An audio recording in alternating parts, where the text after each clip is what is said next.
ngalo mu post na beta mbagala nnyo balikola kintu ekyo bwe mmalo bebaza ndowooza nja kuba mbategeeza ekigambo kino wammanga tugende bulungi video etandike nga sinagenda kalowoozo nga bulijjo nsooka kuyisaawo obulango buno bubiri bwokka then tulyoka tusimbule eggaali akalanga akasooka kasoma bwe kati nti mwenna abatuuze bannayuganda abawangale mu ggwanga lya UK kana akalango kammwe People Power National Platform UK ebategeeza nti ejja kubayo okwekalakaasa nga kugenda kubeera ku kitebe kya Uganda mu ggwanga lya Bungereza mu kibuga London bagenda kubeera okwekalakaasa kugenda kubeerayo ku kitebe kya Uganda mu kibuga London ekya Bungereza ku ndagirira 5859 Trafalgar Square London WC 2N5DX kuna kurokutana mwena kuzumwezi 14 omwezi ogwokubiri mwaka 2025 ku ssaawa 5 ez'okumakya mpaka saa 10 ez'akawungeezi emiramo ekigenda okubanga gikolwako oba gyogerwako mwe muli okukaka Museveni ne gavumenti ye ey'abatujju okuyimbula abasibe bonna abasigala mu kkomera nga tebalina misango n'okuba nti abantu abo basibwa n'okukwatibwa ng'era tebalina musango gattako obuli bw'enguzi n'okwonoona eddembe ly'abantu bakulinnya eddembe ly'abantu mu Uganda era wansi basebya nti Ash free all political prisoners in Uganda retired Colonel Kizabes Gifefe and other political prisoners mweyala okumanya ebisingawo gy'okkubira olukiiko teesiteesi olwa National Platform mu ggwanga lya Bungereza keeka akalango kaabwe nga bakatambula olwaleero so demonstration ejja kubeera gwe omuntu yenna ng'oyagala okugenda okwekalakaasa ddembe eyo tewali ali kujjako genda weekalakaasa abakomredi bonna abasanga mu ggwanga lya Bungereza bajja kutegeeza alright ako nako nkamaliriza kangende kalanga akokubiri akalanga akokubiri kasoma bwe kati The Australian and the Swiss NUPTA chapter human rights demonstration against rampant abduction and torture of the political opposition in Uganda jejino emiramo gye bagenda okutambulirako mu kwekalakaasa okwenjawulo no police bond no bail no Ash gross human rights violation, Ash weaponizing of gangs, Ash threats by Muhoozi Kainerugaba, and demanding for M23 to leave Uganda as well Congo. Enaku nesigadde mbale kubanga okwekalakaasa kwa 20 okwekalakaasa 18 omwezi guno ogw'olubereberye zinaku z'omwezi 18 omwezi ogwa February mwaka 2025 okwekalakaasa kuno kugenda kubeera mu bitundu bino wammanga ku kitebe kya Uganda e Geneva ku ssaawa 7:30 mpaka ssaawa 9 then ku United Nations ku ssaawa 9:30 mpaka ku ssaawa 11 zennyini ez'akawungeezi ng'oyagala okumanya ebisinga ojja kutuukira mu kyala mali ku ssimu ye ey'omu ngalo kasaalaba 4 7 9 6 3 4 yebesemba ojja kuba omufuna akubuli ki ekyetaagisa okujja mu demonstration eno mwenna mbategeezezza ku kalanga ako alright kati katugende mu kalowoozo bwe tuva mu kalowoozo then tusimbule video eya leero alright njagala okwebaza mwenna abakola abasala video zange zino ne muzisaasanya ku mitimbagano egy'enjawulo ne muzisaasanya mu WhatsApp groups mubalire mubalire ddala abazitera ku TikTok abazisaasanya buli wonna platform weri gwe tofaayo saasanya video buli muntu gw'owulira nga yagamba nti onsindikira video ezo manya bw'abanga wankyukakyuka tandika omunoonyerezaako yaani kubanga video ezivuma oba ezivoola enkyukakyuka ate bo baziwuliriza bazitambuza kati tobuuza bw'osindika video mu WhatsApp group nga yankyukakyuka n'olyamu nga mulimu acomplaining omugyeemu nkiddamu bw'osindika video ez'abakomredi wona zebakola n'osindika mu WhatsApp group nga mulimu awakano ayina byakola oyo si waffe manya nti yo mbaata yaneti mutandika okuditatinga abantu bangi nyo babatuteekamu wale mu WhatsApp groups kasita ogisalaasalamu bane mugitambuza nga waliwo abawakana totawaana oyo manya si waffe munyambi kubanga ate eziwolona struggle n'ezimuma struggle baziraba era bazitambuza bo nga bagisharinga kitegedde bulungi nnyo kanjala osasanya video eno gwe kiruma yenna agenda affe kubanga ffe ogwaffe tugukola gwakulabisa nakuwa information kati mumaze okuvaawo njala tugende kalowoozo ka leero then tugende ku kigwalugi tusimbule video obudde tulina butono nnyo alright akalowoozo ka leero ngenda kaweereza bakomredi mwenna abakola video ku social media platforms ez'enjawulo ngenda kaweereza mwenna abatambulira ku president abakulembeze abaseculiko oba basecurity n'abamawulire akalowoozo kakaliro ngenda kaba wakammwe mwekka abakulembeze batambula ku president bannamule batambula ku president saako n'ebyokuwerinda bya president akalowoozo kano kammwe olwaleero njagala bakabasalire bakabaweereze era kasoma katya katambula katya ebiseera bisinga mu Uganda twogera ebigambo bingi nnyo naye ate bikola tukola bitono naye mu kalowoozo ka leero ngenda kabawa bulungi buli omu kamukke mu vi mumpulize bulungi nnyo ngenda kajja mu lugero olugamba nti mbulira gw'oyita naye nkubuulira empisa ze mbulira gw'oyita naye nkubuulira empisa ze mu kalowoozo ka leero wattu ebiseera ebimu abantu bwe babeera nga batambula bonna ebiseera ebisinga babafaanaganya empisa ebikolwa ne mu ndowooza na buli kimu era ne baba banoonya omuntu oyo babaako gwe banoonya nti gundi oyo asobola okutambula ne gundi kati njala bategeeza bakomredi mwenna abakulembeze bannamawulire n'abakola ku security team ya president kana akalowoozo kammwe president waffe gwe twagala ennyo omulonde Kyagulanyi Ssentamu musajja kumukkankamu eyeekenneenye ensonga n'azitunula bulungi nnyo era ezitalina makulu taziwa makulu ezirina amakulu aziwa makulu musajja muyonjo mu bikolwa bye takkiriziganyiza mu buvuyo era takkiriziganya mu kumalamu kitiibwa bantu kati nandisuubidde abakulembeze abatambula ne president bannamule batambula ne president saako n'abo abamukuuma okubanga muli basajja bayonjo nnyo olw'ensonga tetwagala nnyo kubeerawo mivuyo kubanga gye tukoma okubanga mivuyo mingi nnyo tuba tuwa omulabe waffe okukozesa ebintu by'ebikyamu against our struggle ne against our president kali mu kalowoozo kaleo njala bategeeza bweti ensonga yonna bwegwawo tugifunamu ekyokuyiga era ne tugiyigiramu njala basaba mwena bakomredi abakola live streams oba aboogera bakomentinga ku social media platform ensonga eyabadde wakati wa mukulu map ne mukyala Patricia Sewungu ndowooza mwagiyigiddemu era mwategedde buli kimu ekyabaddewo ngenda kubasaba nga nenda bugisimufungize ensonga eyo musiizinge faya nga nenda bugisimufungize ngenda basaba tuwa omulabe waffe ekyokwogera n'ekyokukola ensonga eyo buli omu yategedde ekikyamu njagala musiizinge faya ngenda basaba nze bwe nsirika nkola risaaki ne ntuuka ku kintu weekituuse ngenda basaba ensonga eyo musiizinge faya lwaki musiizinga faya ensonga eyo gyekoma okubeerawo tuwa omulabe waffe amaanyi naye okuteeka ssente mu kintu kino okutuuka gye kyandituuse lwaki ensonga eno eyinza okuba nga yabadde wakati wa maapu na Patricia Sewungu wawula eyinza okukomekereza ng'etwaliddemu omukulembeze kyatajja kufuna budde kubaddamu ensonga eno gomugiraba nga munaagyongera eyinza okukomekereza ng'etwaliddemu first lady gwe tayagala abeere mu bintu bino kati omulabe waffe asobola okukozesa ekintu ekyo okulaba ng'ensonga eno eva ku bantu ababiri egendemu abantu abalala ate nga ffe mulimu gwaffe ku protectinga struggle protectinga president ne first family oba first lady kati saagala tuokusikaledi ng'ensonga eno esobola okuleetamu abantu ne bagetinga involved nga tebanti babadde mu bintu bino ffe tukuuma first family tukuuma president na struggle mukitegedde bulungi nnyo kati ngenda basaba ceasefire ensonga ezo zaawedde era ngenda kusaba mwenna bakola live streams n'aboogera ku nsonga zino ezo ensonga zaawedde era twaziviiriddeko ddala tuziveeko mukanga map media ensonga yaziwummudde era agenda kusavinga ekimozi ky'ennaku 3 era zatambuddeko dda ompulira bulungi era nandisuubire n'abooludda luli nabo musiizinga efaya ebintu bino biggwe lwaki mbagambye ensonga zino muzirabanga ez'abantu ababiri naye ziyinza okugenda nga zimalidde zitwaladdemu pulezidenti atajja kujja kweyogerako bakwewozaako ziyinza okubona nga zitwaladdemu fasiliti atajja kujja kwewozaako ekyo ekifaananyi kibasigidde bulungi kati ekifaananyi kyomala kisibasigire obulungi ngenda kusaba mwenna nga mbagambye nti mbulya gw'oyita naye nkubuulira empisa ze gwe wenna ng'otambulira ku president ng'oli mukulembeze oli w'amawulire oli wa security olina okubeera very clean buli kyokola lwaki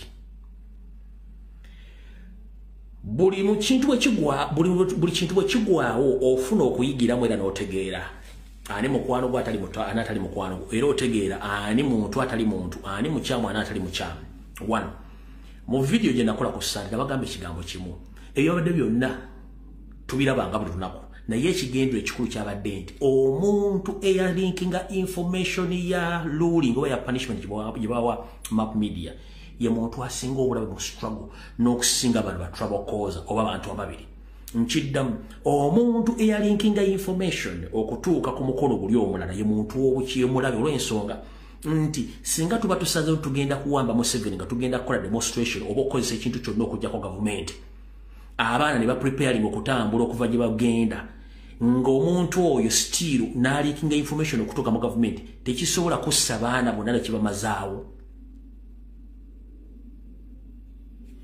bile by'okugamba nti kiki byonna twabitegedde naye omuntu yalikinga information eyo oba yalikinga ruling oba punishment ye muntu omuzibu ennyo alinga enjala eruma ekiro oyo asobola okuviirako okuttisa president asobola okuviirako okuttisa bacomrade bonna kubanga tuba tuteesezza tugenda kulumba kati kuwekalakasa kujja ku gavumenti mu ngeri yonna esoboka information yasobola ogirinkinga negenda mu mikono gya gavumenti nekiviirako okutta bacomrade n'okutta president kubanga aba tategedde kikyakola kati njala bagamba nti omuntu yenna yalinkinga information ye muntu omuzibu ennyo ng'enjaliruma ekiro era nsaba president ensonga zino otandika okutunula ku muntu eyalinkinga information eyo yabavunaanibwa nze ku lwange nga nfundikira omuntu yalinkinga information yabavunaanibwa kubanga oyo yasinga obulabe mu kintu kino kyonna awo nawo nvuddewo nkyali mu kalowoozo era njagala kusaba kuwe kuno kutambule bw'obanga oli mukulembeze ng'otambula ne president nkusaba beera kiriini mu nkolayo ey'emirimu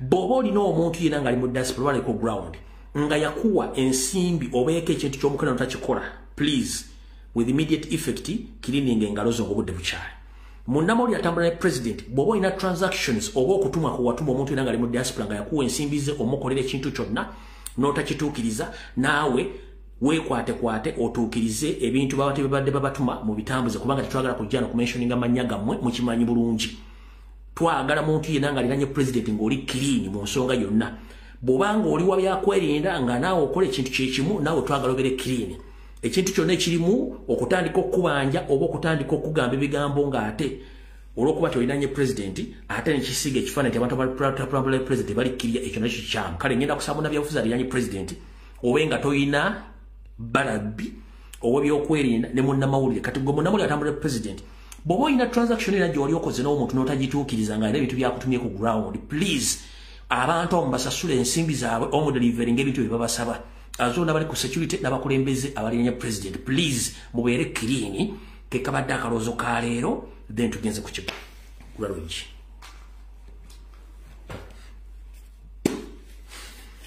ekigwaro gikyalo njala kiweereza mwenna bannayuganda naddala abali ku ground abaagala okwesimbawo era ne president nkimuweereza njala kiweereza akakiiko akasunsuzi akagenda okusunsula njala kiweereza secretariat ne mukulu Sentamu Fred Nyanzi namu bannabyabufuzi nakola ekigwaro gyera ku Sunday ewedde nga kyefaanazako kyengenda okukola naye njagala mumpulize bulungi mu kigwaro gikyaleero mukisalemu mukitambuze mujja kunebaza ng'obudde bukedde ekigwaro gikyaleero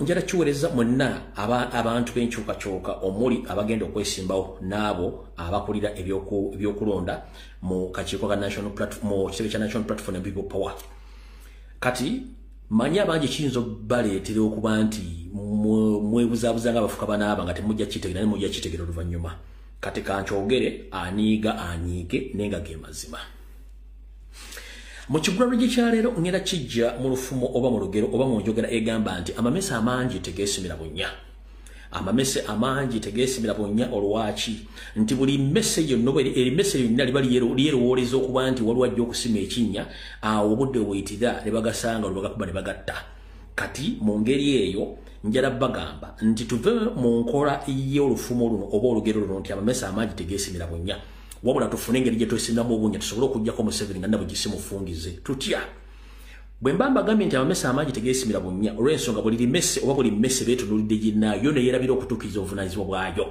kati mu nkola eyo ngenda bagamba muwulire ebintu gambo bino bulungi nnyo abakulembeze ba national platform saako n'aba people power mbalamusizaako mu kigwaro gikyaleero njala bategeeza abamanyi olufuutifuuti ekigambo kye bayita decentralization mukimanyi bulungi nnyo mu bukulembeze naddala mu ntambuza y'emirimu lwakuba ti wali nkiyisiza mu Luganda olwange naye njagadde ntekemu ekigambo kye bayita decentralization mukiwulira bulungi nnyo abakitegeera bulungi nnyo Kati baganda bange mwenna abakulembeze mu kibiina kya National Platform saako ne People Power ekigwalo gito nkibaweereza nga mbategeeza nti twetaaga okugaziya ku kisaawe mwe tusambira tuleme kubeera nga tulina ekifaananyi kifunda nnyo we tulabira.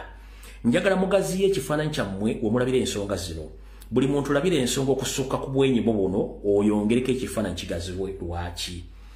Ebyobufuzi mu Uganda abasinga obungi mubisanyukiramu naye temumanyi kibayita byabufuzi. Ekyokubiri, ebyobufuzi mu Uganda buli omu abirabira wabirabira nga tasobola birambulula ate buli omu yeeyagaliza okweyagaliza kususse ate n'okwonoona kususse. Tulina kateka abawagizi b'omupiira abawagazi b'omupiira timu bwe bana abazanyi bangi nnyo abamu babeera ku katebe nga ate bandibadde ba mugaso nnyo singa baba bagenze mu ttiimu endala okusamba ne tulina ne competition. Kati mu kigulalo gikyaliro ngenda basaba abakulembeze ba National Platform mukozese ekigambo kye bayita decentralization okukendeeza okwonoona ku bantu abandi badde omugaso okwetoola eggwanga lyonna naddala mu Buganda. Njagala basaba nti ku kyokulabirako ekiriwo olwaleero okwesimba okwekawempe n'ebifo ebirala walayi kiba kya nsonyi nnyo okuba nti mu kifo kimu ekyekawempe tuyina abagenda okwesimbawo bantu 10 bweddu bonna nga bazze mu kifo kimu. Naye omuntu yandibadde ayagala okubuuza nti ekawempe ku bonna 10 abeesimbyewo kuliko alina ekijja kya jjajjaawo ekawempe oba gwe baziika ekawempe?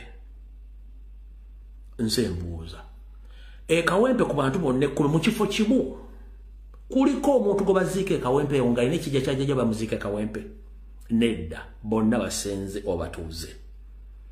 Kati nze mu nkole yange njagala nnyo okwogera amazima bantu ne gebaluma. Tulina ebitundu bingi nnyo okwetoola eggwanga saako ne mu Buganda ewali tewatali wadde muntu asobola kuvuganya Museveni okuva ku bwa chairman LC1, chairman LC2, chairman LC3, chairman LC5 ba MOP ba councillors ku bifo ebyenjawulo.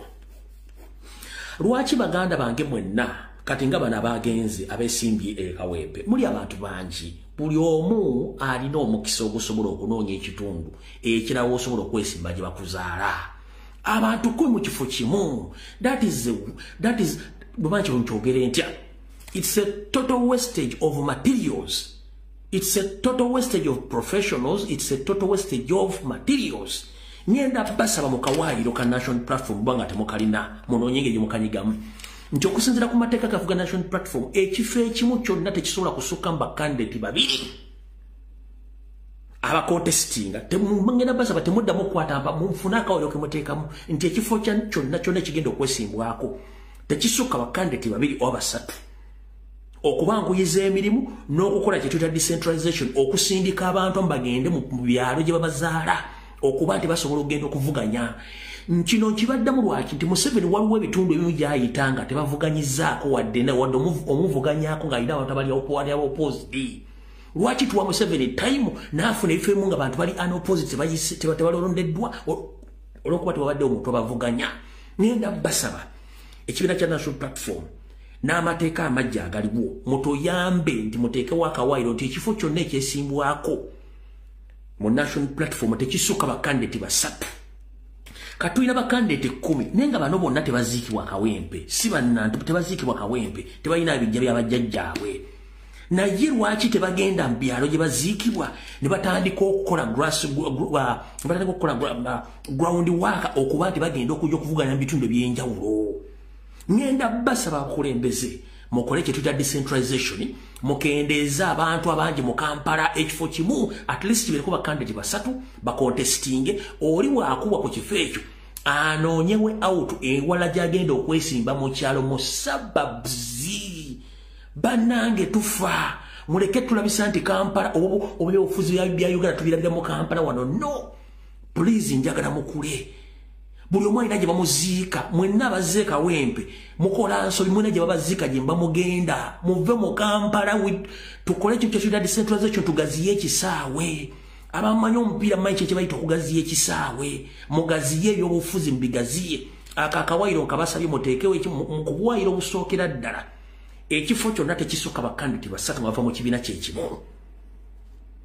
Tusobole okusindikiriza abantu bagende mu kyalo gye babazaala tusobole okuwangulamu kubanga tuyina bammeya b'ebitundu municipalities, tuyina ba councillors ku level zonna, tulina bakyema nalo sifa ku level zonna tulina ba MP ku level zonna naye abantu bonna bafokasinga ku kifo kimu mu Kampala no tuleme kono na material gwe tulina tusaasaanye tugaziye ekisaawe kwe kubadde okusaba kwange okwo era nga bwe nakola video tezomwaka gumu n'ekitundu bagane bagamba no njagala tubeere banjawulo era njala okubaza president kiwakoze okuteekawo official debate oba debate oyinza okuba ng'oze ne ssente zo era ng'olina support which is okay naye twagala kumanya nti gw'oyimiridde otya mu public debate kubanga mu ssomero ffenna twabeerangako ne debate ezo mwabeeranga mbopooza ne basupporters naye oyimiridde kati ekyo president kyayimplementinze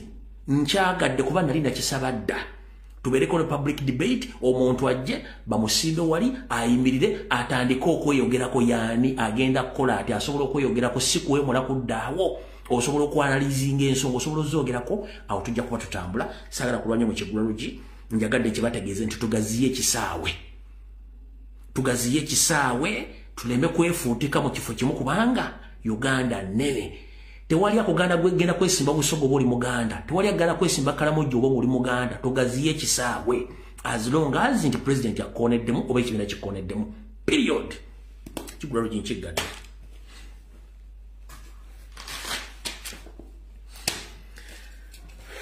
tugenza ku security alert na security alert emu 234 video yale muyinza okugyewuunya na security alert yes nya njagala mumpulirize bulungi nnyo gwe muna Uganda yenna gy'oli ntandise security alert za leero muna Uganda yenna gy'oli ngenda kugamba naddala ng'oli mu Buganda togeza n'okkiriza omwana wo mukazi wo nawe kennyini okusibaga n'eddagala erya Ebola togeza n'okkiriza okusibaga n'eddagala lya Ebola tokkiriza nkiddamu enteekateeka ya Dr. Dana Atwine Ruth Acheng Yosef Tibahabulwa n'ekitongole kya Chief Military Intelligence mwalabe ku mitingo baga nti bagenda tandika okukwezesa eddagala lya vaccine lya Ebola tetulina Ebola mu Uganda no baagala kuyisawo obutwa bwabwe obuli ku sseemu ayo obwaddibiridde okuba abantu empiso ez'ekifula nnenge baffe kati ngenda kukusaba mu security alert yaleero si katonda yakutonda obeere n'obulamu bwo si muntu kujja kumanyira bwakusibaga kuba ebintu by'ekisiru tokkiriza kukuba vaccine yaani ya Ebola tetulina Ebola mu Uganda bagenda bakuba eddagala mujja kufuuka ebimenke mwezi bayita zombi bajja bafula bizombi nga temutegedde ekyo kintu babuulidde kale eyo naye security alert ewedde mukyegendereze nnyo ekyokubiri mpuliriza bulungi nnyo gweyita elite ng'okola mu gavumenti ya Museveni ng'oli indigenous eno security alert njagala egende eri bannayuganda ba indigenous betuyita ba elites oba betuyita ba diplomats ng'oli indigenous Uganda ng'okyakola mu gavumenti ya Museveni naye ng'okola mu foreign embassies eza Uganda oba mu foreign missions ng'oli indigenous wuliriza bulungi nnyo gwe wena munnayuganda ng'oli diplomat ng'okola ku bite bya Uganda mu nsi yonna gy'oli ng'oli indigenous wuliriza bulungi nnyo waliwo olukwe lwe mutamanyi nenga lubadde lugenda mu maaso nze kandi babbireko mulimanya kimulimpa abasajja bano abaaka bano naye nga balina amannya agagala okubeefaananyizako nammwe agammwe ag'ekinnansi kya Uganda mwegendereze waliwo okutemula okwekyeyonoonera okugenda mu maaso okutta bannayuganda bannakaba abakyakola mu foreign embassies eza Uganda okwetola ensi yonna batya bannayuganda mwenna baba replacinga slowly n'abanyarwanda abajja okukola intaano oba bajja okukola nga basupportive ababayita nga basupportive staffs ku embassy abantu abo bambega era batambula ne mission ey'okweliminatinga mwenna ba indigenous diplomatic workers abakola ku bitebe by'enjawulo yensonga lwaki nti mutandise okufa nga temutegera lwaki mufa okeera ku makya nga bafidde mu buliri okeera ku makya n'ofuna cancer level 3 oba level 3 n'ebirwadde biri related nofa bo ne bazaawo owaabwe waliwo ekigendererwa mpola bagenda abajjawo nga temumanyi ne temutegera batta batya njala kutegeeza wena indigenous Uganda ng'okola mu Uganda missions okwetola ensi yonna abavubuka be baleetera abo buwala nabo bulenzi abo bemusomesa okukola emirimu egyo abambega abajja n'ekigendererwa ekyokubawo obutwa omu ku omu ne muvaawo ne baba replace nga temutegedde kubanga temwagala kumanya mwabayita ba diplomats oba elites mwegendereze nnyo eyenzita bantu bangi bannayuganda bafiiridde mu bintu by'ekisaazi nga bakola ku mission za Uganda. Abanyarwanda batekinga over office za Uganda okwetola ensi yonna nga temukitegedde. So saagala ofe nga toyina abaana b'okulabirira yonna famire yo eyo embassy ya jjajjaawo government endala ejjagikyusa eteekewo abantu basobola okuba nga bakola. Mwegendereze nnyo ebintu byemulya mu embassy z'omwo pate abantu bamusinkana ne office mberamu ekintu kino kigenda mu maaso bayindiginansi batampola slowly by slowly nga bali pressing n'Abanyarwanda. Ekyo nakyo kiwedde mukitegedde bulungi nnyo. Eyo yokubiri yokusatu waliwo enteekateeka ya Museveni n'abasajja b'Abanyarwanda bazzemu okugula obuto companies ezitwala abaana mu Middle East nga ku luno enteekateeka eno yakutwala abaana ab'obuwala n'abaana ab'obulenzi ku bwereere mugenda kukola naye si mugenda kukola bagenda batwala basuula mu campus eyo oba bateeka mu companies ezo mubere stranded nga temusobola kudda Uganda kubanga Museveni bamugamba nti alina okukendeeza ku nnamba y'abavubuka abali mu Buganda n'abali mu Uganda abandi badde beekalakaasa kati mugenda kula ku mitimbagano egy'enjawulo nga company zitandise okula nga beetaaga abakozi 2 3 some ba driver some ba cleaner some ba security officers biki passport zaweerere entambula buli kimu kyonna muganda nge saagala obeere frustrated bagende bakusule mu ddungu otuuka okwevuma ekyakuleeta ku nsi nga tokitegedde enteekateeka bagenda tandika okulaba ku social media ku TV ne ku radio companies nyingi zagguddwawo ng'ekigendera kyabwe kyakusomba bavubuka bonna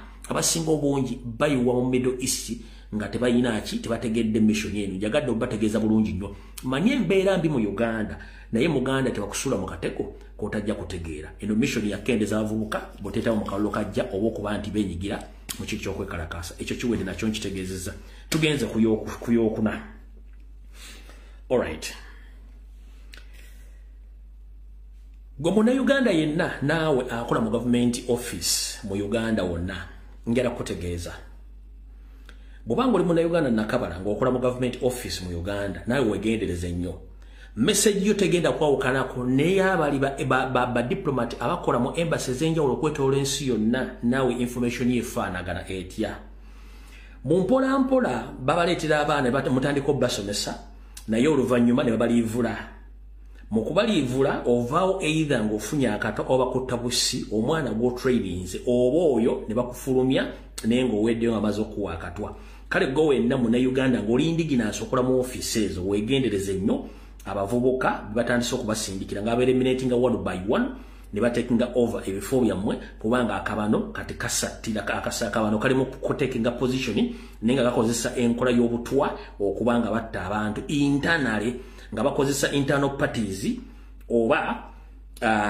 emmere gye mulya mu ministry omwo oba amazzi oba ebyokunywa mulya bakikola bulungi nnyo eno nayo hidden mission esaanya Bannayuganda ddaba nakabala abakola mu government offices mwegendereze nnyo akabano katekinga shape in government offices mu foreign missions n'ewalala nakano nako kagende eri abo bebayita ba elites ne ba cooperative wona webali gwe nga wayita elite wasoma oba oli cooperative nga wasoma ng'oli mu kitongole kyonna oba kiri a public company oba private company ng'oli elite njala kutegeeza oba oli cooperative njala kutegeeza naye weegendereze nnyo waliwo abavubuka abatendekebwa kati ennaku zino Museveni agenda alonda abavubuka abogumyeko ne abatwala ne babasomesa mu kyaka n'abatwala ekyankwanzi n'abatendeka obwambega ne baddamu n'abasindika mu bitongole byammwe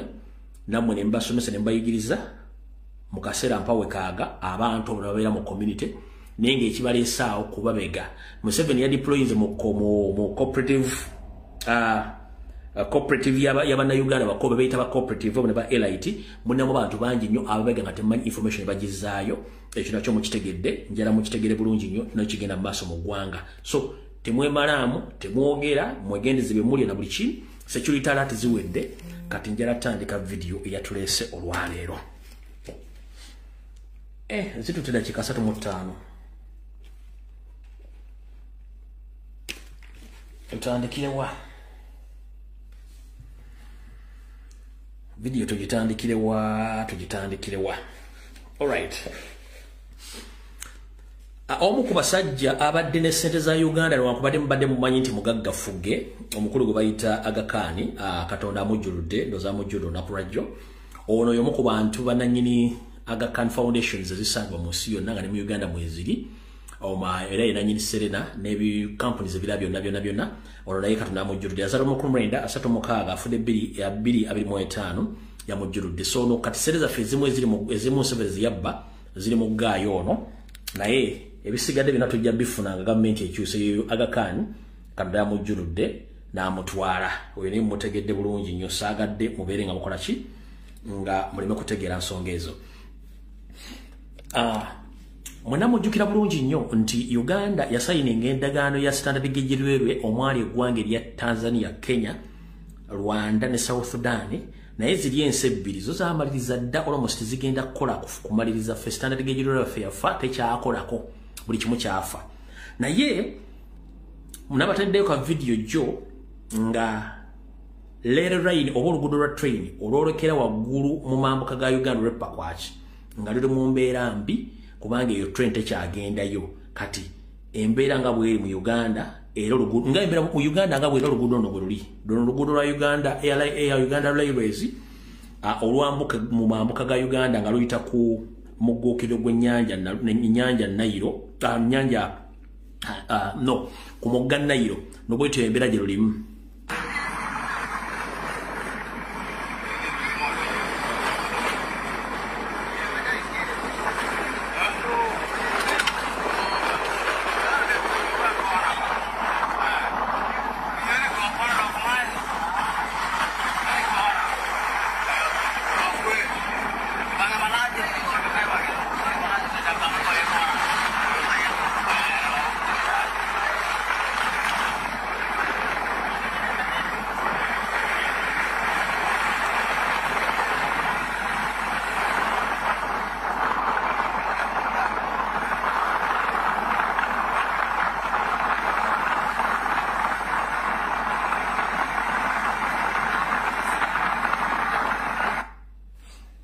eyo yele line egenda Epakwachi mu mambuka ga Uganda kati ndowooza tutandikire ewaffe wano tunagenda e Congo oluvanyuma katusoke tutandikire ewaffe wano oluvanyuma tunagenda e Congo kati katutandike bwe tuti nakano kankabategeeze manyi mugamba temuziraba n'enjala ziraba kati ntegeza ku bana Uganda mwenda mwite baganda bamwe nga bayina passport ya Uganda ninga bafuna obutuuze mu nsendala video etandise mu butongole gomuna Uganda yenna ng'oyina obutuuze obwensi katugambe Canada, America, Bungereza oba ne kusemazinga Bulaya wulirize ebigambo bino wammanga omukulembeze omulonde ow'eggwanga lya America Nagagga Binyonkondo atonye moli omukulu Donald Trump ku bintu mu byagezezaako nnyo okwagala okukola nga yakajja mu yafeesi eyo mwe yokendeeza ku bantu abazibe emisango n'abatayina mpapula zoogera mu ggwanga lya America kino bwakikoze kyawadde omukisa ensi ezisinga obungi nazo okozesa omukisa guno okusimuka okutandika okusuula ebiddo okwetoolola mu nsi zaabwe era nkimanyi buli mujaali awulira bulungi nnyo ensonga zino nga bwe zigenda mu maaso naye kuno kulabula omanyi bannayuganda mwefula bannampulira zibi muwulire akantu kano bannayuganda bangi bwemufuna obutuuze bwa America oba obwa Canada oba obwa Europe oba obwa Bungereza abasinga obungi musigala mukozesa passport za Uganda okuyingira Uganda neera okufuluma Uganda okuddayo e Bungereza mukikozesa nnyo naye waliwo akakodyo ke mutamanyi katya ojja fuluma ng'oyina passport ya Bungereza eya Canada eya USA oba eya Europe luli kibadde kyanguwa ng'osobola okufulumisa passport ya Uganda nodde Uganda noddamu n'ofuluma ng'okozesa eya Bungereza kibadde kyanguwa naye abazungu bano balina ekifaananyi omukulembeze wa America alina ekifaananyi kyebasiigidde ekiyinza okubateeka mu buzibu kankibagambe byange mbyogera kate ng'omusiza Bulesiyani abantu bangi basanze ebizibu nga bafuluma ensi ezo n'okuziddamu era mbakomye ku bisawo ne babazaayo batya nfunye information y'abantu basukka mu 10 saako n'Omusenegal watabadde akozesanga passport yaabwe ya Senegal naye nga talina obutuuze bw'ensi endala okufuluma n'addayo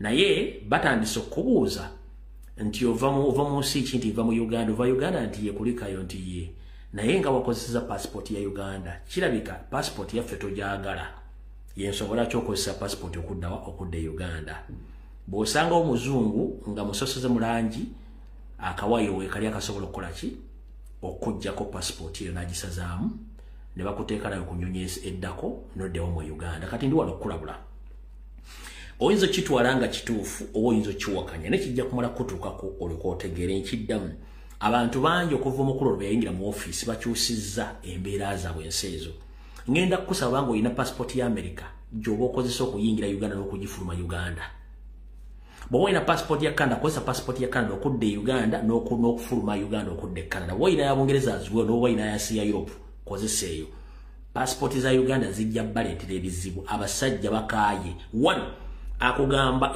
it's like you don't like our passport why do you still use Ugandan passport it's like you don't like our passport so we are very sorry ekyo nkibagambye wakana mwenga bulijjo amaaso g'abana Uganda gali mu ngalo mumala kulabako bino byembagamba mujja kumala birabako naye embulire tefa yonna nkugambye oba olina passport ya Europe ng'olina mu nsi za Europe kozesa passport gye wafuna okudda Uganda n'okuddayo gy'oli bw'oba oli Bungereza kozesa passport ya Bungereza okudda Bungereza n'okufuluma Bungereza tokozesa ya Uganda bw'oba oli Canada as well bw'oba oli mu America bw'otyo please nkutegeeza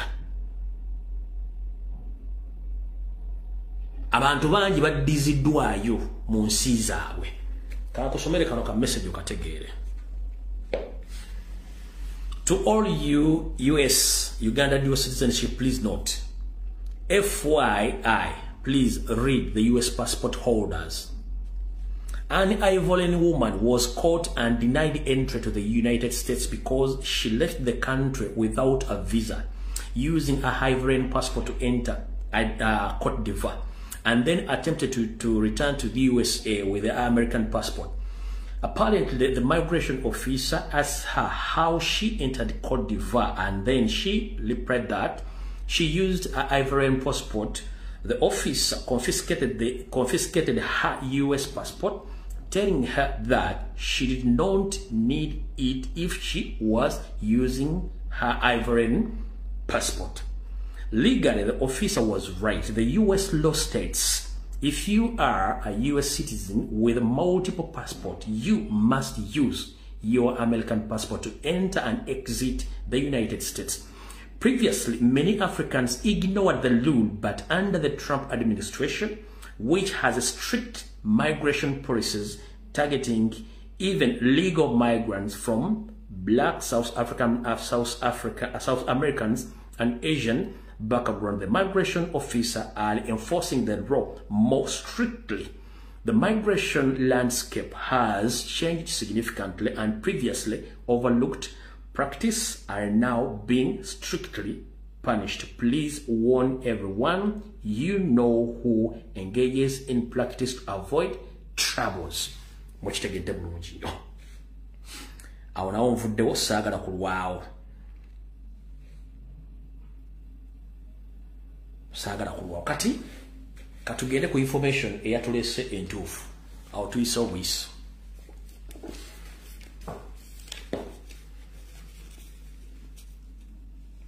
Kansula President atuuse ne bana b'office mwenna mutuuse mulye bulungi nnyo. Museveni yayise ba MP ba NRM bonna okubasinkana. Naye ekyabayisizza yabayise okwogera ku nkola ey'okusalawo kwa kooti kwe yasazeewo ku nkola ey'ekitujju eya court martial mwevunaandya bannayuganda abatali basirikale nga ekigendera ekiri mu kino kwe kuba nti baagala kumanya ki bo kye bategeera era bafune okusalawo ke bagenda okukola mu ngeri gye bagenda okukolamu emivuyo gyabwe nga beeyambisa paliamenti era nga beeyambisa obuwaayiro bwe bagenda okuba nti baagala kuteeka mu constitution bo bafune kye baagala gye bujja katono. Mujjukire Yeseri atidde akalulu kano jukira abadde Mbusoge n'ateeka ensimbi empya n'enkadde n'ate president bw'agenzeeyo awattu akutta olweyo n'ayera bwezi buli kimu n'akyera. Kati mwe Nanjala bategeeza nti court martial mu mateeka agafuga eggwanga kubanga Supreme Court ba High Court bwe beesazeewo tewaba kirala kyonna kikolebwa. Wabula ye Museveni ne banne bakkiriza nti kooti just bakazanyiikirizi abali awo era amateeka ge basoma bo tegabakwatako bakozesa mundu na kifuba. Yensonga lwaki nti bo bali mu kukola decision ezaabwe zitya. Yoseri takola kintu nga talina kigenda kuddako. Mukiddamu Yoseri takola kintu nga talina kigenda kuddako. Mwenna badde bagoberera okusalawo kwa kooti eyo. Winnie Doti oba Winnie Dolo bwe yabadde akola okusalawo okwe nga walulingi. Ayina ebintu bingi byayogedde naye mu bintu byayogedde abasinga obuyitibwa bisimbyeko ssira. Yalessemu kye tuyita loopholes oba ebituli oba kabo yasindikidde Museveni okubeesingako okuddamu okweyambisa ye kyayagala okukola kye mutamanyi kye ngendo bategeeza olwaleero. Mumpulirize bulungi nnyo. Nze bwebanga kooti yasazeewo Museveni ne mutabani we bagamba nti awo basaze ffe tubitukwatako tetugenda ku bintu effe tuli bannamagye baadde balina message basindika yensonga lwaki wakiwonoka tannadda bwekuba kiri wakiwonoka ne mu state house omukubira yempi Museveni yalonda abantu ba tebasobola kukola ye nga tasazeewo.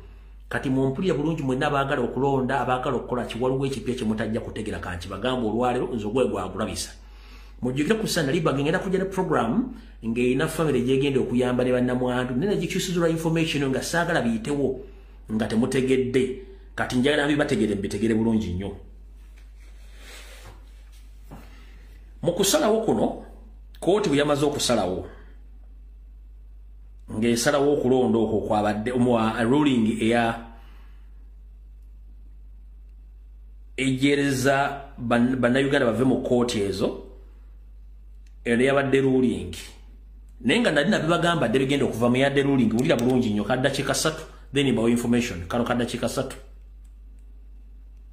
Omukulembeze gwanga Yoweri Kaguta Museveni avuddeyo n'akyomera kooti ya kuno ensukkulumu olw'okuvaayo n'ejoronga obuyinza bwa kooti ey'amagye era n'agamba nti bano nno kye baakoze tekyabadde kya bulimu ate nga bo ng'abalwanyi beenyumiriza nnyo mu kooti eno ey'amagye kuba ekoze kinene nnyo bwe kituuka ku nsonga y'okutebeekeza eggwanga lino. Omukulembeze gwanga obubaka bwe abuyikisizza ku kibanja kye ekya X bw'atyo n'alyoka aweereza buli mikutu gyonna era ng'ebigambo bye bibadde ebimu bikaawu n'okukira ku mususa. Nga wayise essaawa busaawa nga kooti ensukkulumu ejunguludde kooti z'ekinnamagye nezigana n'okuddamu okukozesa abantu ba bulijjo era n'ekakasa nti buno bukiiko obulina okukwasisa empisa mu bajasi ba UPDF bokka. Pulezidenti Yoweri Kaguta Museveni era omuduumizi w'abamukwata mundu ow'oku ntikko akyomedde abalamuzi abasaze omusango guno okudduka ne bayita bwe bandikomye nga beerabidde nti si be bakulembera eggwanga lino. Museveni atenderezza obukulu bwa kooti ez'ekinnamagye n'agamba nti zizimbye nnyo eggwanga lino era nga nagye buvuddeko agamba kye zijje zitebenkeza ekkalamojja abalamuzi ba bulijjo gye baali baatya n'okutuuka n'akakasa nti singa tezaali kooti z'abajaasi osanga bangi singa bafu ekkalamojja. Museveni bw'ati aweze nti bo ng'abalwanyi tebayinza wadde okukirowoozaako okuva ku kooti zaabwe zino bw'atyo n'alagira ssaabawolereza wa gavumenti mu bwangu abagennongoosereza mu ssemateeka bakugira abalamuzi ate okuddamu okweyingiza mu nsonga z'ekinnamagye. Pulezidenti awadde ekyokulabirako eky'amawanga g'ebweru kooti gye zikkiriza obufumbo bw'ebikukujju nga yeebuuza lwaki wano Uganda teba na nkola yaayo ng'omuntu yenna asalawo okwesembereza emmundu mu bukyamu avunaanibwa mu kooti ey'amagye. Museveni awaanya nnyo abalamuzi okuli Michael Kibita ne Monica Mugenyi olw'okuba mukyayisaako obuntu mu nsala yaabwe ne balekerawo kooti y'amagye omwagaanya okukola emirimu gyayo. Yagambye Attorney General akole ki addemu yeetegereze kiki bagenda okukola ekiddako. Kati wulira bulungi nnyo mu nsala ya Winnie Dolo bye yagambye mulyoke mutegere we mbatwala omayinza information yange njiva ku mungali akatogo. Winnie Dolo yagambye bw'ati: anyway, the country is not governed by the judges It is governed by the people of all of us Ugandans that old enough to vote. Agambi nti eggwanga Uganda terifugibwa balamuzi, lifugibwa bannayuganda bonna abakulu mu myaka era abeesalewo mu kusalawo nga balonda. Ompulya bulungi nnyo. In the matter of the constitution and other legal situations, we govern ourselves by having a referendum or constitutional amendment or amendments of the law by the parliament. Nakugamba nti mu mbeera eyo ng'eya bulijjo ensonga za ssemateeka ne sigeddamuzi bo bennyini beefuga naye balina okuba nti bakkiriziganya nti wabeerawo okusalawo kwa bannayuganda kwonna, bannayuganda bawa omwagaanya okusalawo nga bayita mu kwerondera okwakalulu ak'ekikungo mu kukyusa oba okuba nga balina kye bateeka mu ssemateeka era nga beeyambisa essetteeserezo lyetuyita paliamenti. Akakawaayiro yakalekeddewo Museveni. Lwaki yakalekeddewo Museveni? Waki yakalekeddewo Museveni? Kati wulira bulungi nnyo. Bwe byamaze okubeerawo Museveni n'ayita bami ba paliamenti bonna ba NRM. Bw'abalita n'abagamba kye bagenda okukola mwe kye mutannategeera kye njagala obategeeza olwaleero. Constituent President kwali kuno Robert Kyagulanyi Ssentamu Kekaluwa. Mujjukira najja ne bagamba my information esookera ano nti SFC kibinja ky'abatujju era kibadde kikozesa ssente za supplementary eziva mu parliament nga kyo tekiri affiliated ku UPDF, kibiina ky'abatujju kikuma Museveni.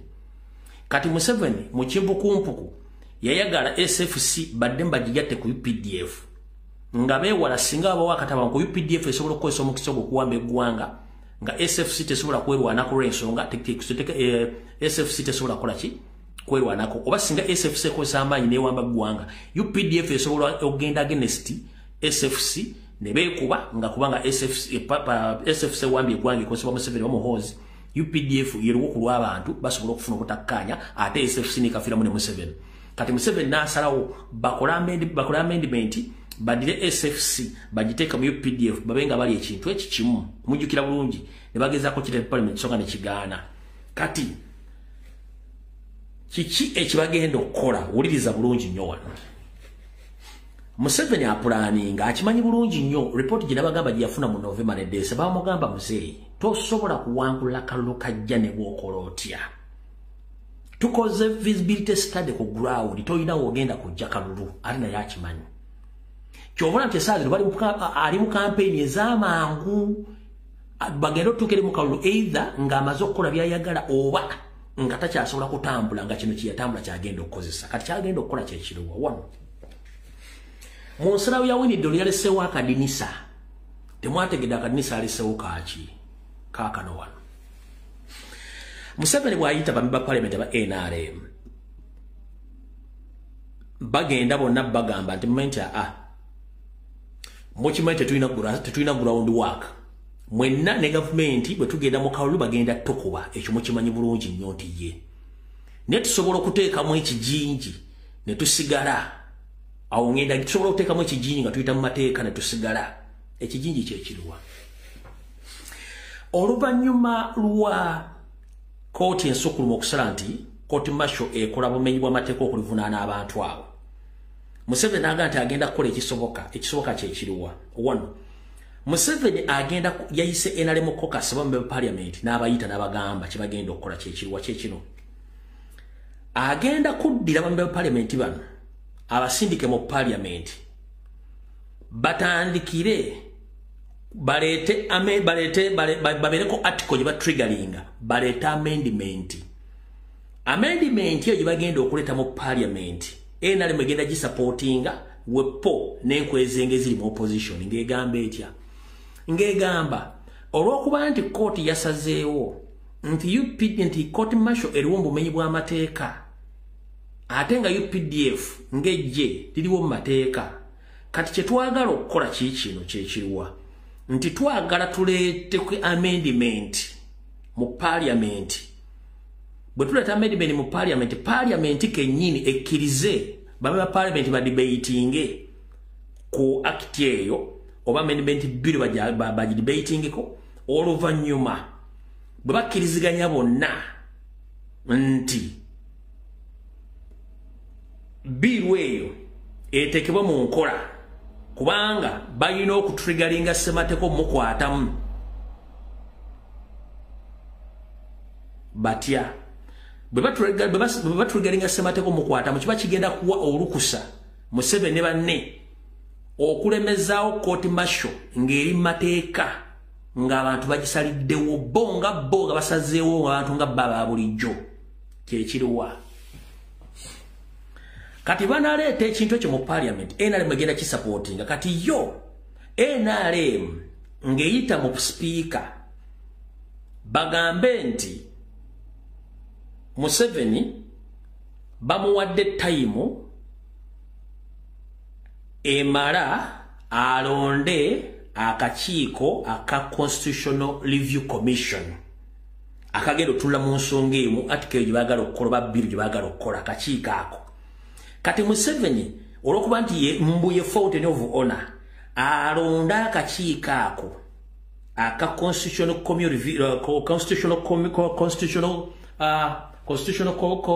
Review Commission bw'amala okalonda bakasindike mu parliament bakaveting then parliament emale ewandiikire electoral commission egitegeeze nti fountain of honor yalonze Constitutional Review Commission tubagisindikidde Constitutional Review Commission SC egitunde mu balagisunulamu SC eteke mu nkola okusaba kwa Constitutional Review Commission bagikirize etandika okukola ogenda okunoonyereza kati okunoonyereza okwo kiba kitegeeza nti Museveni afunye chance ey'okuteekawo referendum ey'okubuuza ku bannayuganda oba court martial mu mateeka esigalewo oba eveewo naye nga bayise mu parliament kati automatically singa electoral commission ekkiriza akakiiko kano ne kabeerawo n'ekasindika ogenda okukola okunoonyereza kiba kitegeeza nti bagenda kusindika parliament yonna bagiwe ne ssente baddeyo ku byalo mu constituencies batandika okubuuza ku bantu ku kalulu k'ekikungu kitegeeza ki nti bakkiririza referendum wonna with immediate effect akalulu ka 2026 kaba Mane ne Emye kali positive.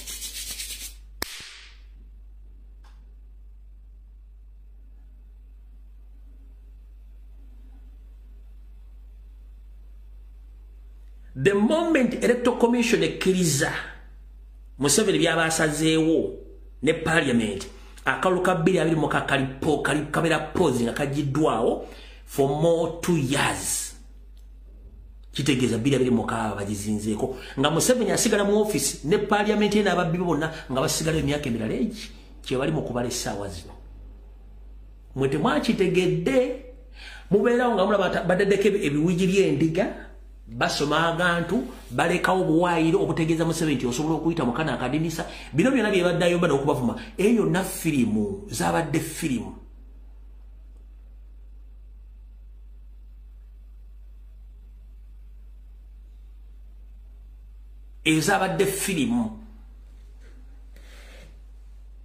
zabadde firimu bamubulekeddewo akadinisa wagenda okukolera je bujja ko katono mugenda kuli ekintu kino kyembaga mujja kazolona kuzomo ziri 10 eziri 5 mugenda kiwulya kyembagambye nga kize bwe kijja temwewunya nze mbagambye bwe muli atibagenda tekawo referendum ku bintu badde mu constitutional mu high court ne court martial nga bitadde mu parliament babi discussing ko nti bataddewo bagenda tekawo constitutional review commission nti bakontaktinze ya EC Electoral Commission ekkiriza bagenda tekawo referendum kitegeeza kubanga okukyusa etteeka oba okugyawo ekintu balina kukwata mu constitution nga beebuuza ku bannayuganda okubayita okwebuuza ku bannayuganda okusalawo ku nsonga ezo kati ensonga ezo zikubeebuuza ku bannayina okuteekawo okulonda kitwala emyaka egi ebiri ekyo kyekiriwo kati mukitegedde bulungi kati ndoza mutegedde bulungi nnyo kati mu nsonga eyo nga bamaze okukkiriziganya n'ekintu kino ekyabayaaye mbagambye parliament buli kimu kibanyonyodde bulungi parliament bagenda kikola bwe bamala ekyo already Museveni yabadde mu parliament n'asaba 1.9 trillion Ugandan shillings yasabye 1.9 Ugandan trillion shillings mwe bagambire ati motoka sente zigenda kugula motoka ya president motoka za president zino zikaddiye convoy n'ebintu ebirala no sente zino tezabadde zagula motoka sente zino za kikanzi bamenyere sente zino za planning okuwa bambe ba parliament okumuyisizawo byayagala mu referendum sente zino kuliko eza M23 mupula bulungi nnyo sente zino 1.9 trillion shillings kuliko ezokumuyamba okuteeka referendum bino byagenda okuleba MP kuliko omutemwa ogwa M23 okugisupportinga mu buli kimu kyegenda okukola n'ebintu ebirala byonna nga tezigenda ku motoka zino sente parliament yennyini in the disguise yaziyisiza sente zino zayise 1.9 trillion Ugandan shillings mu supplementary baziyisiza temwategedde lwaki zayise kati zigenda kukola ebintu bino kati bwe bamala okukola ekintu kino waliwo ekira kye mutagenda kwewuunya nti lwaki weekiri kikino wano Museveni bw'amala okufuna ekintu ekyo nga kibaddewo bino bigenda kuddako biwulire oluvannyuma bwe bamala okuteekawo referendum y'emyaka ebiri egyo ng'amaze okukifuna then mu parliament yeemu already Museveni ku ssente ezo yawaddeko dda aba opposition abakulembera Mathias Mpuuga Nsamba aba opposition aba NRM abakulembera Mathias Mpuuga Nsamba sente ze bagenda okukozesa okutambuza folofoto waabwe mwemulwa mulabyeko ku mitimbagana gimusimanyi parliament yali yekiti baganya okusoma ebintu bya Mpuuga no ezo baziyita premeditated statements oba premeditated acts nti omuntu ayinza okulaga nti ekyo bakigaanye naye nga bakifumba kati njagadde nkubuse ng'obudde bukyali okwo kubadde kusuula jinja mu kisaka kumanya kikifaayo de Mapuuga oba Mpuugamaana bafunye dda ssente ze bagenda okusaasaanya wano bwe bamala okuyisaawo kiri then Mpuuga bagenda muleka ajje ate bolingewe kasasiro we owaziri zayita simanyi amendments zayagala ezirimu byonna nga bimanyi byonna era mwe mulina kawali akawaayiro akakkiriza parliament okuba nti ejjawo obuyinza bw'abantu okulonda omukulembeze ne babulekera parliament kati oluvannyuma Mpuuga bagenda muleka oluvannyuma ajje ayiseewo ebintu bino byonna biyitewo nabyo nga tebiwakanyiziddwa rusaazi mukirabanga tebakiwakanyiza naye oluvannyuma nga Museveni amaze okufuna giri emyaka ebiri nga ajjewo akalulu akapoozinze then ono Mpuuga bamuleeta akole ki aleete ebintu bye then n'etteeka lya lumu erivuganya luupu nalyo lijja kujjira mu kaseera ke kamu awo bagenda okukola ebintu bino nze ninaddibanga ebyange embidibaga ng'obudde bukyali leero nadde na programu ndala naye nzize ndibaga ebintu bino ng'obudde bukyali Museveni kati ensi etegedde deal with it fatugenda mu protest vote gw'onoomanya naye njagadde ensi etegeere kubanga bajja kazanya ne ku TV bajja kazanya ku TV zebanaamanya naye nze mbasigidde ekifaananyi kyekijja kye bagenda okukola ekyo mumaze okitegeera bulungi nnyo nti nagana amateeka g'abano bonna gagenda kujja oluvannyuma nga bamaze okukola ekintu ekyo sente nzibabuulidde Museveni zeyayisizaawo nga temutegedde lwaki aziyisizaawo mbagambye sente ezimu zigenda Congo ezimu za opposition ezimu za kugulirira mu referendum eno n'ebirala so mutegeere nti ekyo nno mukitegedde bulungi nnyo nkibagambye tugende ku nsongera kuba obudde tulina butono kale tugenze mu maaso mala okunywa ku mazzi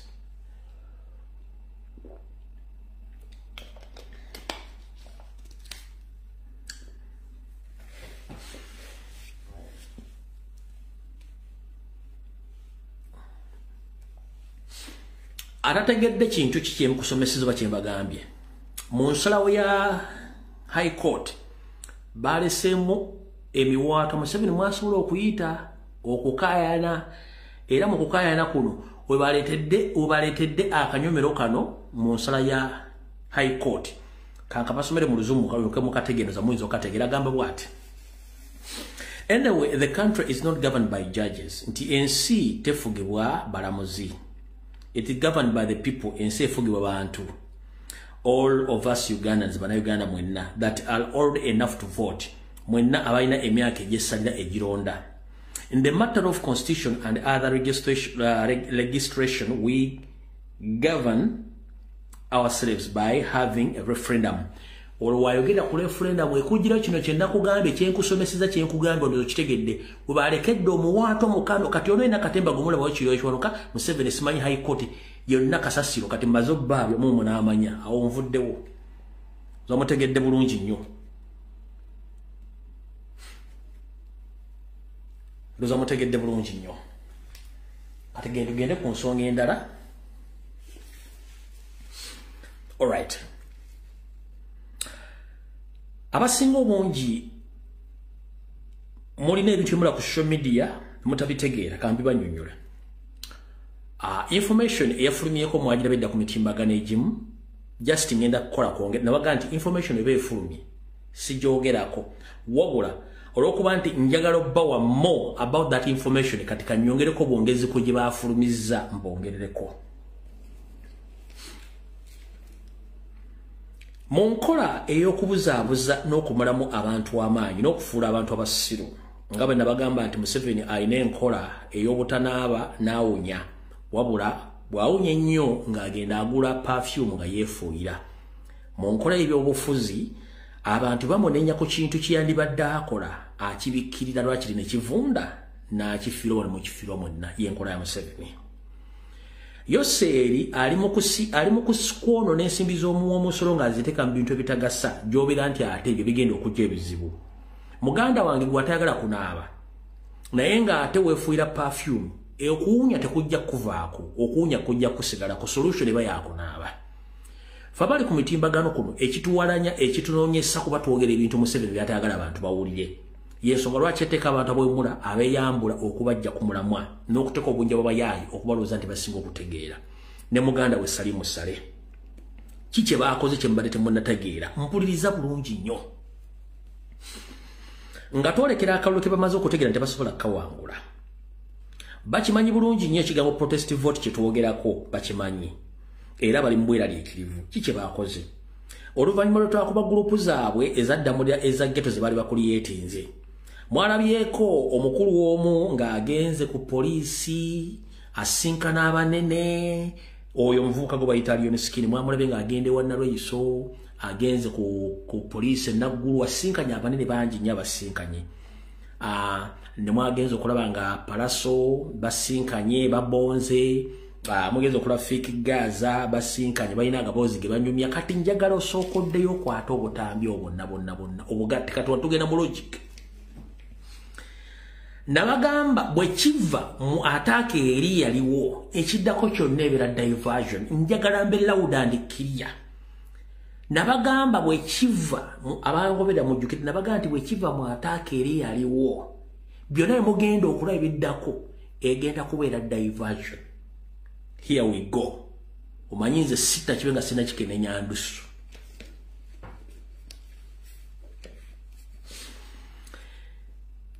Buli kimu ade mukigoberera bulungi nnyo. Eno Palasa azemo sinkana Lion Skin agenze ku poliisi asinkanya abanene bikimu. Atandise okwogera emboozi nti nze njagala avubuka kwegatta era ne baseka ne Fake Gaza ne baga nti bagase kwasaganya avubuka simba bali stressed biki byonna mwabira emboozi mwagirabye. Ago si maanyi gaabwe maanyi ga Salimu Sale maanyi ga state. Kati mwalabyeko Palaso ng'aguze jipu empya. Mwalabyeko Lion Skin ng'ayingizaawo dogi masetanga eya kyenvu eringa ya kyenvu eyo dogi yavudde South Sudan ne V8 gye yabaddemu empya gonna si maanyi g'essigaaki maanyi ga state. Ndoza katologero mu luzimbi bulungi nnyo mulutegedde bulungi nnyo. Mission yaabwe eri etya. 1.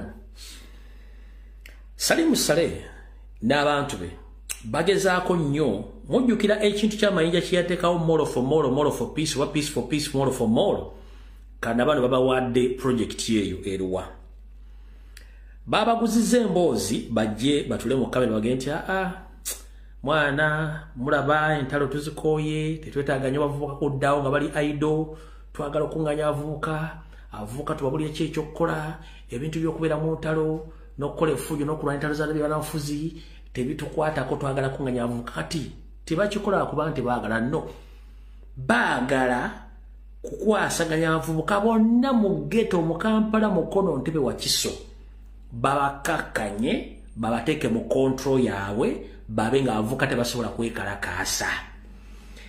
Kino kyajjidde mu kiseera nga nejja mu session eya Eddie Musuuza naye zeemu after getting funds nakyo temwakigobedde kitegeeze maze ebbanga teriiwo era jja mu session eyazze mu kaseera ke kamu kye baagala okukwatiramu na bano bonna babateekaawo ndoza mugatta waya kati kyenjagadde mutegeere wano omuvubuka ono bagenda bagamba nti yaguze ne biiki bagenda bagamba nti yaguze n'ettaka yaguze biiki Mulungu era ne Mulungu biiki gye bagenda ng'okozesa okunganya avubuka mbo basomesa naye si kubasomesa kubabuulira biki balina kukola na buteetaba mu ntalo za byabufuzi naddala okulwanyisa gavumenti.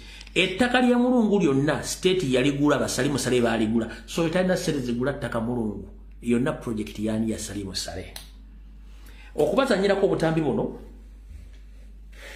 mwabula bene temwategedde makulu gaabo kamba bazanyire wano kati banavuka bakunganya kansoke nkuzanyire kano soko oli message eno ogigasaganye n'abavubuka bonna badde boogera bigabyo bino Mchibanga mumako osaba goto YouTube bala olago mukulembeze obutali mativu bwabo kati ba YouTube twigidde kekaseera ka ba YouTube okustukira nti zimana tunulidde ebigenda okuba ebyobulabe nnyo batubalira ffe nga ba YouTube kinakoze mwefoto okukyaba ba YouTube nnyo nabagadde nnyo ene ba YouTube neewukanye nabo n'onyengeri batya bwe tukingana obutakola bulabe bunene nnyo mu ggwanga kubanga kana akadde abavubuka baagalamu obukubagano bavubuka lwakuba batasobola kinnyonnyola buki bulungi esanga bukulembeze bakwandira kubanga alyesimbye omuto okuyimba nati mu kuyimba Katonda ne bakamu baffe ne batuyisiramu obubaka eddoboozi ly'omwembe lituuka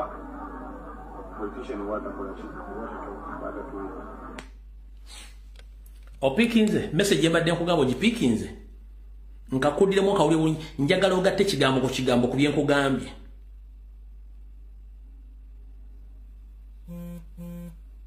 njagala ogatte ekigambo ku kigambo ku bye nkugambye ogatte nakana akatambi ngenda kuzanyira akalla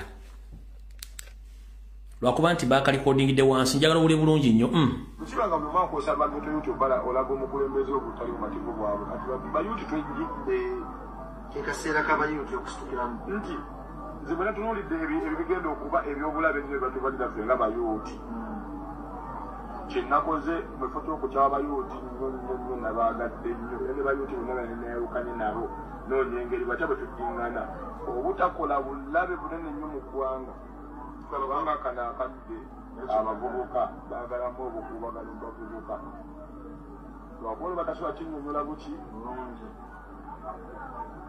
esanga bukulembeze bakwandira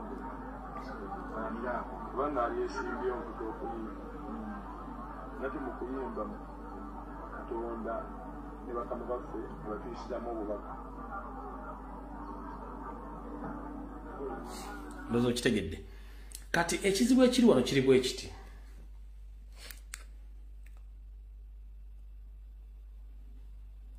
babagambye nti babawadde ettaka era bakolerako ebintu byabwe which nze siri against business yomuntu asobola okukola business wabula kyendimu kyekino wano wammanga era n'abateekamu ssente okuwa abavubuka bano ssente n'okubuzaabuza abavubuka ebizibu by'abavubuka si kulya bikoola ebizibu by'abavubuka kukyusa ggwanga abantu bafune emirimu bw'okwata ssente empitirivu zandibadde zikola ebintu eby'enjawulo noziteka mu project nga zino ku bantu abatakyasobola na kubeera kye bali mu nsi kyoba okoze kiba kigattako bakitoolako bakitoolako kati mukulu Salimu Sale n'abalala njala bagambe ekigambo kimu bannayuganda si basiru nsaasira busaasiza omusiru gwe bakozesa ng'ensi ogiraba esaanawo nga bakozesa ebintu by'ekisiru bino era ekisookera ddala ffe ng'abaagala enkyukakyuka n'abaagala ensi eyo okukyuka tetulina muntu gwe tugenda kkaka kukyusa mbeera ye kyoyagala okuba ojja kibeera naye ennamba esinga obungi y'abannayuganda baagala nkyukakyuka mwe mudde mu kwebuzabuza nga bafuka bana mu Spain ng'esetezo mu omusolo mu project ebitagasa ensi ebalaba ate kimu ekyo mugenda kukyusa Salimu Sale no project nzo bagimalidde mwaka 1 plus naye kuona nsimbi wa musolo tezina kizigenda kukola bana avubuka boteka mu tebasuka de 12 tebana kye basobola kukyusa fa abaana betwetanga bebaana abalonzi bebaana abayina future ne vision ya Uganda bota sobola kusanga agenda kukwata omuntu akabadia betwetaga kuba kati group ze mulimu zabakwasi babubadia fe tuli mu kirase kwata bubadia ompulya bulungi nnyo ezo projects za muzitambuze bulungi ne bategeza nti kyonna kye mulaba ngoli agent yaguze beach beach si yawe ettaka lya Salimu Sale nezo na project zimu zonna zaabwe mujjabula nga babwadde ne airplay ekyo nakyo mukitegeere awo nawo tuvuddewo za mutegedde bulungi nnyo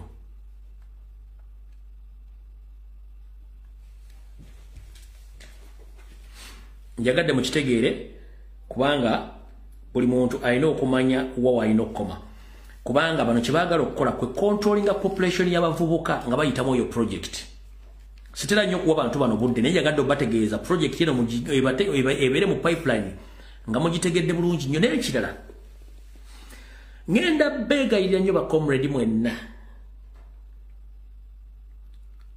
omukyala nakangu mumwesonyi fulufiga muleke project ye eya haji already haji yatusedde eggulu etayina makulu temunjogerako mugireke njagadde balabula nti naye ejja bamusinkanyiza Salimu Sale project naye ejja mugireke temunjogerako efiire eyo kuba talina kyagenda kutamanya kyebagenda kukyusa eyo project mugireke ne project y'okuwemula ebaddeawo wakati era wafulufiga nabaana abavubuka nawe omukyala naye mugireka temujoga makulu kubanga tebana kyebatwongera kuba keeping on nga bakola bintu bidividing abantu na kubakyusa bwongo ekyo nakyo mukiveeko temukiwa makulu ezo na project njagadde obba mulisaako mutegeere so avuka mwenna mumanyi kye mugenda okukola nakyo ekigenda okuddako eyo notuvuddewo alright kati ndowooza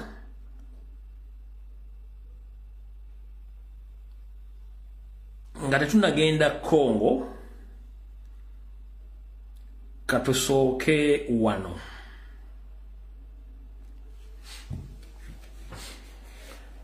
nyongera kubajjukiza tugenda mu protest vote nyongera kujjukiza genda okerere enkalalazo wolondera oba okyusa wolondera oba onoonya kyongenda okuzzaako akalulu kaba katuuse Electoral Commission bwegamba nti yatimbye enkala we yazitimbye ndowooza ku bitundu yandibadde etimba ebitundu 10 ku buli 10 wabula yatimba ebitundu 2 ku buli 10 ebitundu 8 NRM yebikozesezza okuwandiisa abantu mu bintu by'ekiyaye era nga nakyo kimanya amateeka ka video kinabateredde ku mutimbagano jjo omu ku bantu ba NRM nga yeemulugunya nti baamujja mwoyo si ye yekka yensonga lwaki tugamba ogenda okebera enkala z'abalonzi ono ye mukyala agamba nti teyasanze mu mannya ge n'agafamire ye bankubidde nti erinnya lyange teriri mu register eya Electoral Commission erinnya lya taata wange teriri mu register erinnya lya baganda bange teziri mu register awaka wonna buli muntu tali ku register njagala Electoral Commission abantu bava batya ku register eriwo 1996 or 98 when natandika okulonda nga ndi mu register njagala kutegera nava mu register ntya y'omubaka Mike mukitegedde bulungi kati wano yo NRM byebadde ekola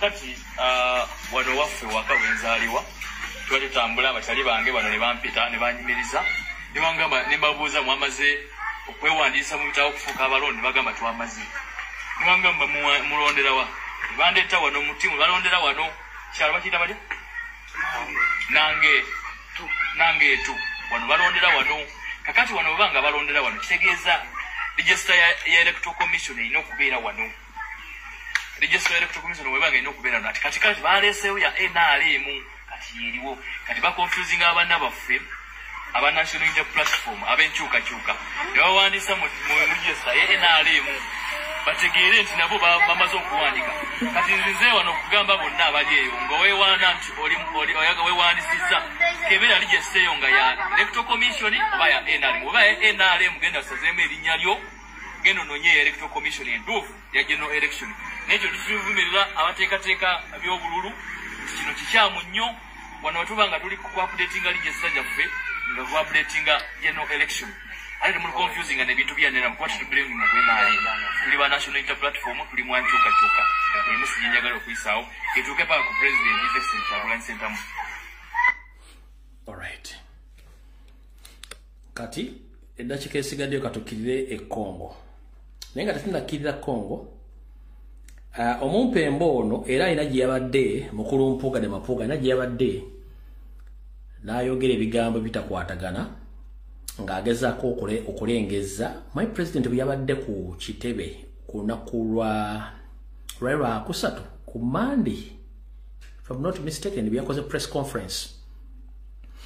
President byadda yandiza vice president we ow'Amaserengeta ga Uganda omukyala Jore yaddira mbigire mu gwenzi Joroli yayogedde olunyako naga kankome wano ate tebalowooza nti siri Muganda. President akantu ako n'akayisaawo kati bwe yakayisizaawo tewayisewo akaseera mpawe kaaga Mpuuga mu kuziika ennaku zinaaziika nejjukira yali avumanga president oyo simulaba abeera mu kuziika abeera mu kuziika kati jajabeera ffe tetumula abeera mu kuziika kati naye tava mu kuziika tava mu kwabya nnyimbe. Kati omukulu ono byabadde ku mukolo gumu yagenze n'agamba mbu mwegendereze nnyo abantu abatambula abeeyita Baganda naye nga bayinza okuba si Baganda nga n'obukojja bwabwe tebumanyikiddwako nga temumanyi abanamugamba owaaye gwe osibuka luddawo ovaawa n'akyusa topic abantu bamuge gwowaaye gwe nsibuko eri luddawa teyanyize yasirise busirisi. Njagadde ensooka enzanya kano nga sinagenda Congo njagala owize ebigambo bino bulungi nnyo.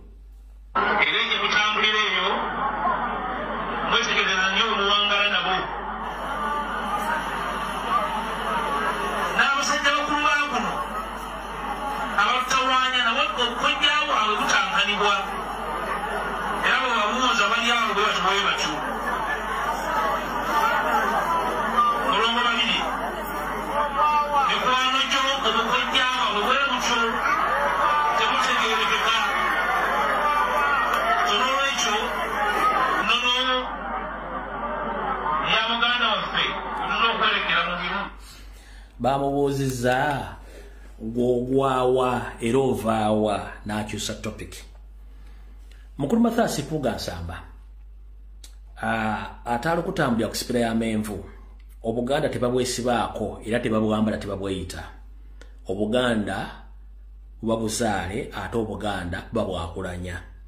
Sikuwulirangako ng'olanyiza n'otubulyo bubo n'obuddo weesanga Mengo nakwesanga by'obufuzi. Olunaku lw'olijja n'olanya n'otubulyo bubo n'obuddo tujja tegeera gwani. Kyagulanyi buweesibako jjajjaawe azaala jjajja wa jjajja wa jjajjaawe yaliko Katikkiro wa Buganda. Nnyina omugenzi kati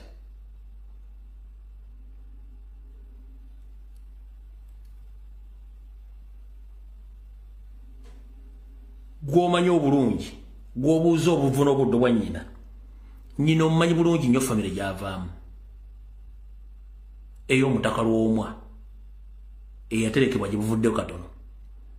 Kati mukulu bwe mba mutambuza ebigambo mwegendereze nnyo gwe kennyini tosobola kulanya na kutambula nga Muganda n'otubulya jjajjaawo asookawo baamuteeka baamuwunzika kabeera owookubiri tomuyina omusajja gw'otambulira ku buli kimu akirina. Ate okubeera nga sinkubeera nga mwasi kugambye Obuganda tebabweyita tebabwambala gwe sigenda kulwako wabula kendeeza ebigo byotambula nga mukola malisi ne blackmail ku bantu mwogere mugende okukolera abantu ekyo nakyo kiveeko. Kati katugende South Africa Congo. Bwetugende Congo wiki eno yenyini nabagamba nti Uganda Museveni yawa Pirato amaje yamuwa emundu na mwana amaje wamwade muloza ni mwade mubuliawo nga UN yenyini egamba nti Uganda deploys amaje agasuka mu 10 ne kakaga nga gali mu Eastern DRC Congo. Najja ne bagamba nti Museveni yasindika ebyokulwanyisa mu nnyonyi na Luwa Kagame. Ne bagamba nti yasindisira amaje era ne gayingira. Mwade muliawo nga UN report esome ebintu ebyo. Kati nze nammwe kati kandu bavire ku tuno mutegeere. Omuyekera sigala muyekera n'ebikola bisigala bya muyekera. Mwenna temutulanga kawo kirowooza. Lwaki essaawa zino bano bakyusizza kati ono ate gwe bagamba mbu yaduumira ono yeeyita ono Mukongo kati yaduumira ekibinja ky'abayeekera. Mwenna mwakyebuzzaako lwaki?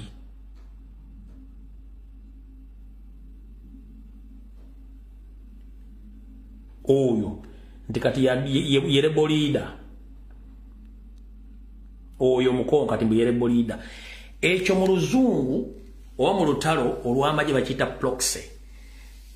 Ekyo proxy kaba oyo kiboxi bano bayagadde basooke bajjemu ekifaananyi kyabwe baleeta ono muye Mukongo kati yaduumira oba yawambye ekyo bakiyita proxy. Oyo kiringa kikabana mu baterese bo bejjemu ba M23 n'abanye ne baagala bejjemu yensonga lwaki baabuuzizza omukulu ono.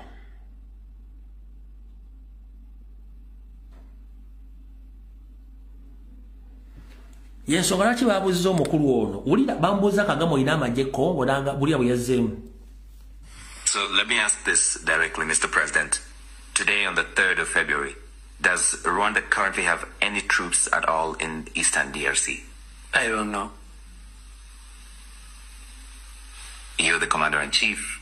Yeah, there are many things I don't know. Nkakudiremu. Nakusomesa DNA y'Omunyarwanda okwe naddala omutuusi. Beekaza, beegana nekyakoze kinyumya nzugazi sikisi. Batunulire bona beekaza, beewakana. Bamubuuza oyina amagye mu Rwanda. Ne luli babadde bamuvunaana nga yeewakali bamubuuza ku CNN oyina amagye e Congo yagambye bw'ati. So let me ask this directly, Mr. President. Today on the 3rd of February, does Rwanda currently have any troops at all in Eastern DRC? I don't know. You're the commander-in-chief. Yeah, there are many things I don't know. Kati bana abasajja balina ekintu kimu in common bakiyita arrogance. Bw'obategeera bafuuka more dangerous than what you thought. Bw'otegeera Omunyarwanda olukwerwe afuuka muzibu nnyo ate akulagirawo nti kati tayagala kumanya omutegedde omuswazizza. Arrogance yabwe weeviirayo. Akuddamu nga bw'ayagala asobola okukola kyayagala nga tanakyebuuzizzaako. Ogwomanyi diri nga nakyo nenga akigambye kubanga bamanyi nti munda muli balinamu amaanyi agatta kubanga bo okuta amanga their policies batambula nazo. Kati tosobola kubanga oli ku international TV bakubuuza nti oyina kubanga bw'okkiriza kikulya bw'ogaana kikulya kati alina sigala nga yeegaana bwegaanyi mpaka lwe banaggusa ekintu kyabwe. Kati mulina kye mutaategedde kyekiruwa. Olwaliro essaawa zino Museveni ajja bayindiginansi Ugandans mu magye, mu poliisi, mu prisoni, ataddewo SFC, naye nga nejjudde Banyarwanda nga temukimanyi. Kati mu Goma n'ebitundu ebiriraanye ebya Congo kambazeeyoko mu tusindika akatambi k'obwongo bwamwe mabega. Okulwanagana kwa Congo ne Rwanda ne Uganda tekutandise leero. Mujjukira olutalo lwali ekishangani. Mulujjukira nga omugenzi Kazini waali bamuntu bonna mwebali olutalo mulujjukira lwali Congo gye bagenda babba ebigolodi mbaawo ne babbayo n'abakazi ne babbayo na buli kimu. Kati mu lutalo olwo lwasooka abasajja bannayuganda abanyarwanda n'abanyarwanda baveke bakwatanga abakazi forcefully babalepinga bawasa abakongo ne abazalamu abaana n'abakongo utalo bwe bali babagobe kongo bajja n'abakazi abakongo mu Uganda. Polisi y'abakazi abakongo teyawukana y'abanyarwanda. Omukazi omukongo taleka mwana lwakiri omutta naye ng'agenze n'omwana we. Balina ebintu ebi. Omukazi omukongo taleka mwana we agenda naye. Kati mutalo w'ekishangani ebyatuuka okukwatanga abakazi okubazalamu abaana n'okubaleeta Uganda bonna be baazala bali luddawa. Abakazi batuuka ekiseera ne baddayo n'abaana baabwe. Nabali balepinga nga babazaalamu n'abayingira obuyingizi. Kyatuuka ekiseera abantu bano ne bakulira mu bitundu ebyo ne bawasa ne bazaala ne bayingira amagye n'ekigendererwa kyabwe gavumenti y'eggongo ne bayingiza mu magye gaabwe. Kati bayingiza mu magye gaabwe bano babadde nga bayina direct contact mu magye ago. Wano mugenda kuntegeera yensonga lwaki bawambye Goma abasirikale abasinga obungi n'abaduumizi b'amagye gano basuddewo tawulo ne badduka n'abasirikale abasinga obungi ne bawamba ne basulawo emmundu. Bano babadde bantu baabwe bavudde mu gavumenti bavudde mu magye gagani ga Kongo ne baserendalinga era ne bafa abasalendaliza baali bangi n'okusinga abayeekera ngo bali tokyebuuza baki bano badde banyarwanda bonna abaali bakulira omu ng'abatadde babateeka mu magye nga gavumenti temanyi beebo. Mwenna mwali temukitegedde kakodyo ki lwaki amagye gasalendalinga. It was well organized plan way back nga gavumenti ya Kongo tekimanyi. Eno information njiba wakati waliwo batakula emitwe essaawa zino agana yembwe eno ngetufuukidde ekizibu. Ekintu kino kyali kitegeke ebbanga ddene nnyo emabega kyovula nti basalendalize tebateeka wansi emmundu bajjamu ebyokulwanyisa ne bawaayo ebyokulwanyisa ne batuuza mu bisaawe beewo bennyini abanyarwanda baabwe ne bajja no bennyini abasalendalinga ne badduka beewo. Bali tamubuuza ki amagye gasalende nga mbanyi ne gawaayo ekibuga.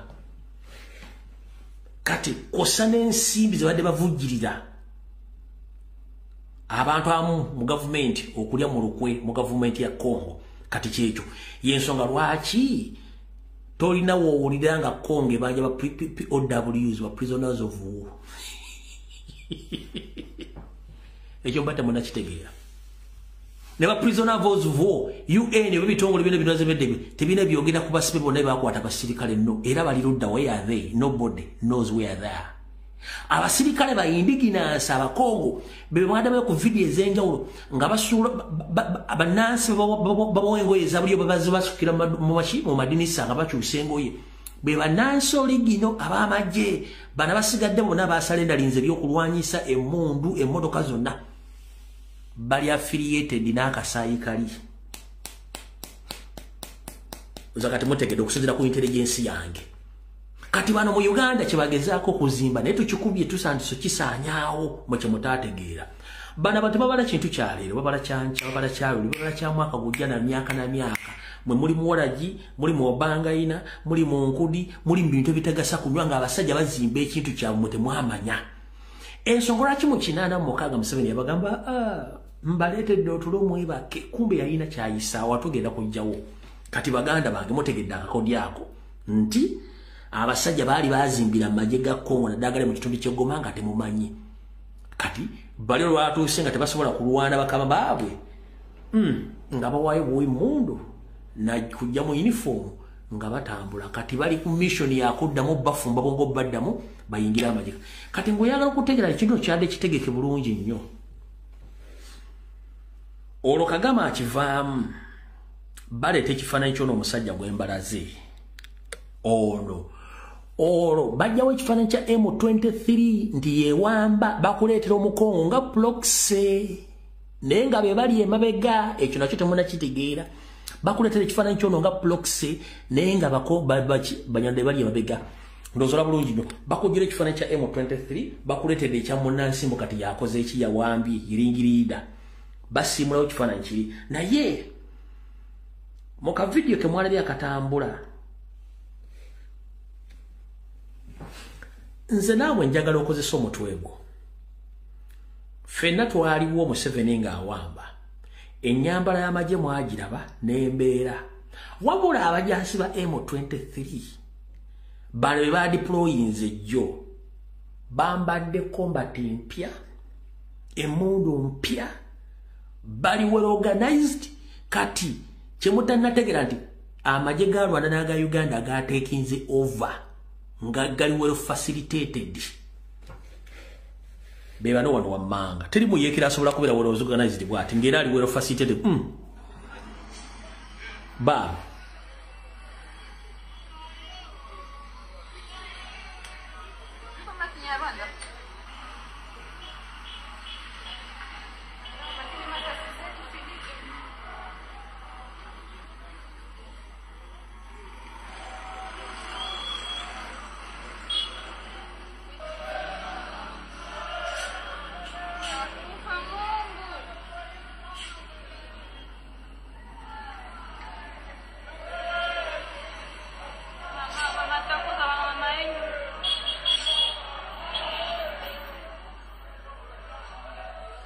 baina combat mpya, baina facilitation. Kati zino sente abajjako mu parliament bo bakole byabo nga temumanyi bakosasiriza mu amusolo.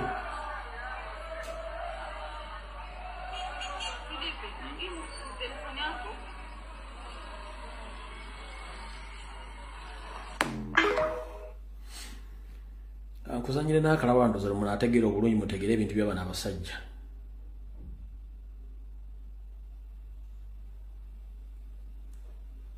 Ogaraba delegación de M23 a Goma tunakufia Goma delegación aquí a sai aba bote ba M23 Mungu wangu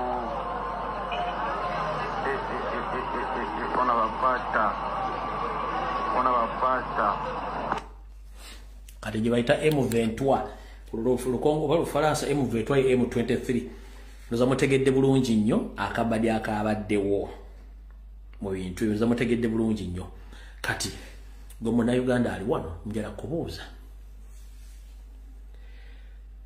bwe tugamba okukyusa obukulembeze ng'oddamu kuyomba nti omuntu bw'ajjanga alina skills za military ensi egenda kubeera ng'erimu egyo emivuyo gyakugula mmono n'amasasi. Omuntu bw'ajjanga alina skills za kulaakulanya kuzimba ggwanga ajja kuzimba ggwanga. Tetusobola kulaakulana nga sente z'omusolo ziri mu kulwana entalo ezitatugasa. Wabula njagala mwegendereze nnyo ekinaava e Congo muyinza okikwasaako esatu. Sirowooza nti Congo egenda kukkiriza autonomous ya Goma okuba nti efuuka independence ku ttaka lya Congo. Nkibaddemu statement kanjikole. Sisuubira nti Congo ng'eggwanga ligenda kukkiriza ettaka lyalyo erya Goma litwalibwe abasajja abo. Kyonna ekinaava mu byebiraka mujja kitegeera noza mutegedde bulungi nnyo. Awo tuvuddewo information njagala obbawa ekiri e Congo. Wabula mugenda kulaba ebintu ebikyukakyuka mu mawulire abakulembeze okwerumba okukola ki ng'ensi ezimu ziwakanya endala zikkiriza. Kati South Africa yeesanze mu kattu nti yo mukwano gwa Congo Angola n'ensi endala bakyatuula bakusala ntotto butyo bagenda okwasaganya ekintu kino. Nekyo n'ekinaavaayo abakiri bajja kikwasako emikono ebiri ffe katulinde tuleke ekiddako naye njagala mubeere beegendereza nnyo nga muwulira ensonga ezo. Tusigaze eddakiika 20 ku vidiyo eno kanzikozesa okujjukiza kino.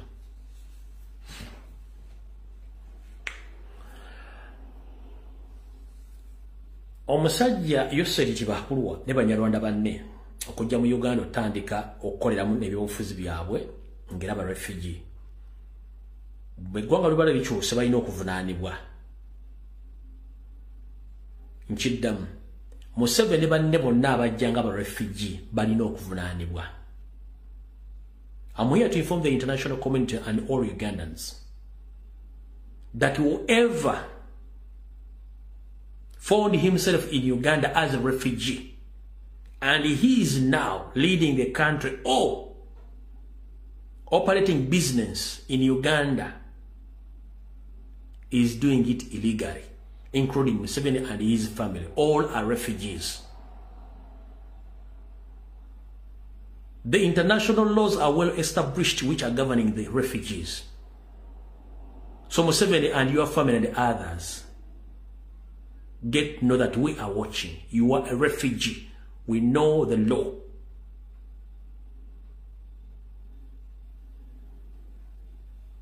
So, walukamba tegeza. Murukumurenda chinana mumukaga. Uganda yafuna obwetwaze mwaka gwa 1962. Eyali omukulembeze eyasookera ddala yali Ssekabaka Frederick Edward Luwangula Muteesa, ye president wa Uganda eyasooka. Va prime minister yali Milton Kawenkene Obote.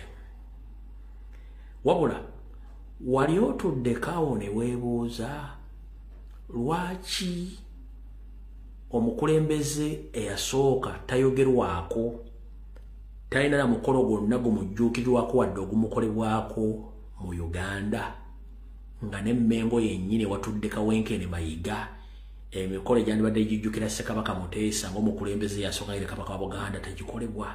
Wali okyebuuzizaako? Wali otudde kawo ne weebuuza lwaki tebalaga kintu kyonna Ssekabaka Muteesa kye yakola nga president wa Uganda, kebere function yonna? Nti oba Ssekabaka Muteesa president yasooka yali ku mukolo guno yakola kino, yali cabinet ye, kino yakola ku Uganda, kino yakikola nga Bulayosere bwe yeepanga bwakola buli kimu. Wali olabye akatambi konna ke bazannyo bakiboogera ku Ssekabaka Muteesa ngo first president ebintu byakola ku state functions, ku bintu byonna byakola? Wali okirabyeko wantu wonna? Nkubuuza gwe yeeyita Omuganda atasobola kumanya nayita muna Uganda. Have you ever watched any video showing the leadership of the first president of Uganda, Sir Edward Muteesa?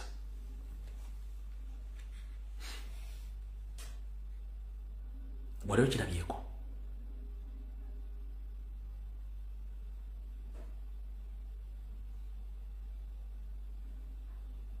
Mu America George Washington n'abalala bonna baboogera ku wano mu kusajja wano gwe bayita Kamal Atatürk.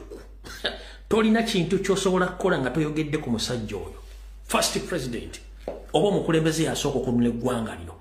Tosobola kukola kintu kyonna nga toyogedde ku Kamal Atatürk. It is very impossible.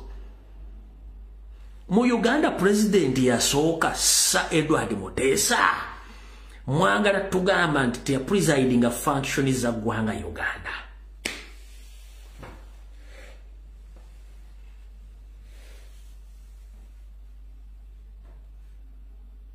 Njagala oletera akatambi kamu nga bakazanyisa Ssekabaka Muteesa yaggulawo omukolo guno, yakola kino, yakola kiri mu mwaka bwe guti ng'omukulembeze yasooka era kino. Njagala oletera akatambi kamu. Lwaki abasajja bajja n'obukyayi ku ggwanga lye bayita Uganda ne Buganda?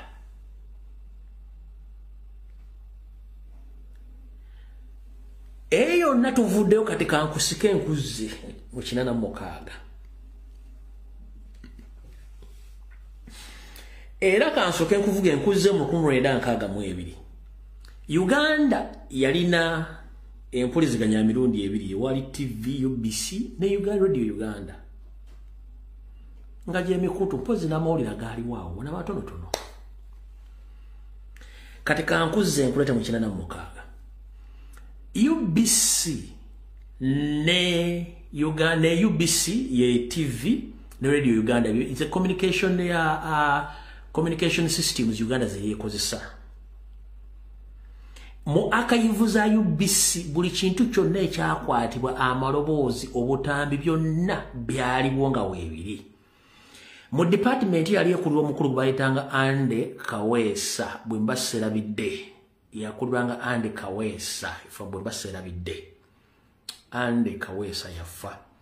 Naye before nga tannafa ebintu byonna ebiraga history wa Uganda gyatandika okufuna independence byonna Museveni yabibbayo ne babidestroyinga. Osobola bijja ku BBC erina mu archive yabyo naye ezo corporate zaabwe bazirina. kati Museveni bwawamba mu 86 n'ayagala adelitinge history yenna history atandikire kuzimbira ku ye ng'amaze okudelitinga abakulembeze abalala kyova olaba taboogerako nnyo yeeyogerako nga ye revolutionalist. Lwaki nkuletedde ekigambo kino? Bw'amala okuwamba mu 86 yabagamba yaleeta otulo ne mwebaka. Temwamanya definition ya kigambo naleeta tulo yali etya. Bw'abagamba nti naleeta otulo mwebaka, yakozesa UBC n'akozesa Radio Uganda okugikontrolinga n'akontrolinga media. Amawulire gonna agaaliwo agaali gasobola okwogera ensonga bagenda bagamenya nga bagajjawo ne balekawo agaabwe. Ebintu byonna balina okukola under the constitution of Uganda tebabikola. Ebya sensitization okusomesa abantu rights zaabwe constitution n'amateeka tebabikola. Kino kyemulaba olwaliro controlling media yonna n'abakola ku TV yali yakikola dda mu 1986 nga temukimanyi n'abagamba mwebake. N'alyoka beggwanga n'alyoka atta abantu nga tewali muntu yenna asobola kuvaayo kwogera. Kati ekimufuukidde ekizibu olwaleero nti social media emufuukidde akabasa buli mwana ajjayo information, abaana baleeta information ku information, kyekimunyiiza nti Kyagulanyi amwambudde n'abaana baasiba lo ebintu bagenda byogera nga bibiri. Ekitaaliwo luli nti yali akozesa UBC ne Radio Uganda nga n'abaliko information bagijja kubakama abaabwe tebasobola bawa information entuufu. Wabeerangawo assassinations, kidnaps, okutta nga tewali akyogerako. Kati lwaliro asanze obuzibu nti people they can analyze. Kati bwensooka n'enkubuuliza lwaki essaawa zino wetwogerera Museveni alumwa nnyo omuntu okwogera ku bikolobero byakoze than okukola ebyo ennyini bamugambye okukola kubanga temwamanya abagamba mweba. Kati muzuukuse kyekizibu kyasanze. Kyekizibu kyasanze nti muzuukuse gye yali abasibira. Nobody knew who was Museveni. That's why sometimes you find mature people, they are still doubt about the information we are giving out because they didn't know exactly what was taking place in Uganda. We had UBC and Radio Uganda. Only two communication ways. There was no social media. The newspapers, the big companies, all were closed forcefully. And the owners were killed up to now. Tewakyali kati ensemu dibiridde etandise omwambula y'ensonga lwaki bagula abantu butayogera nsonga zino temwakitegeera.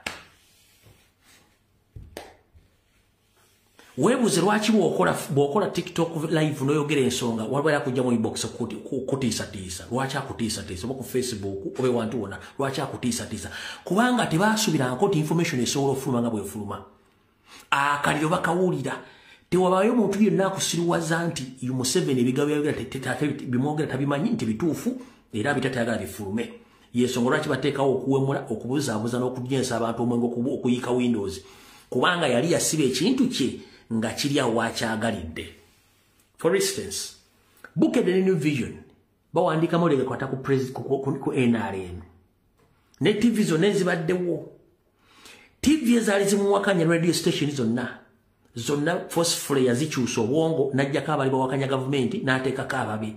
Y'ensonga lwaki bakola ebintu gaddibenga linga embwetunda omuzigo. Olaba osegedde bulungi nnyo.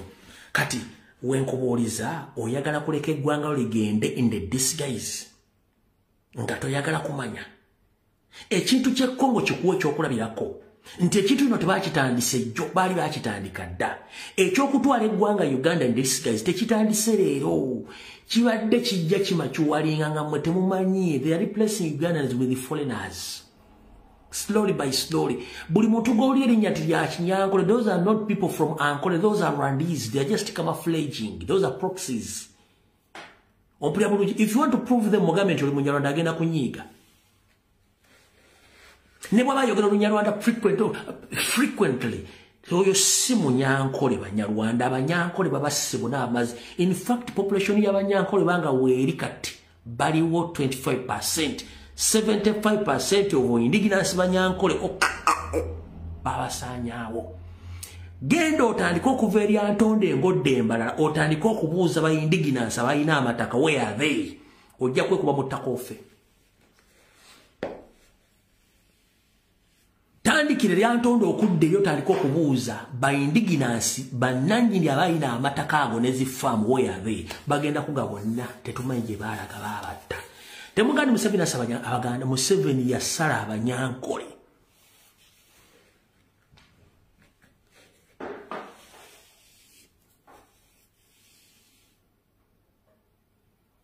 Temugandi Museveni asaba Museveni yasala abanyankole silently. Kati gobulugole banga yeyita munyankole. Simanyi twatere embundu twazimbazi gurofa simanyi twagende Bungereza bonna go mu gavumenti gweyogera ku Banyarwanda kasita omulala gweyogera kyo nga fese mwekabanga nyigo gulya gasi kubanga tebaagala kuba discovery nga beekweka mu banyankole. Abanyankole baasigala ebitundu 2.5 ku buli 100 ensamu 5 baabasala.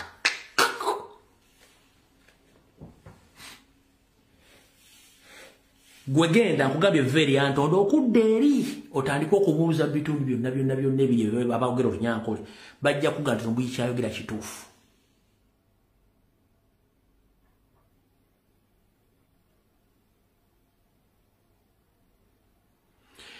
Trick eriemu bw'oba oyagala okutegeera omuntu nti munyampi nti munyarwanda tandika okwogera ebigambo ebisoomooza omunyarwanda.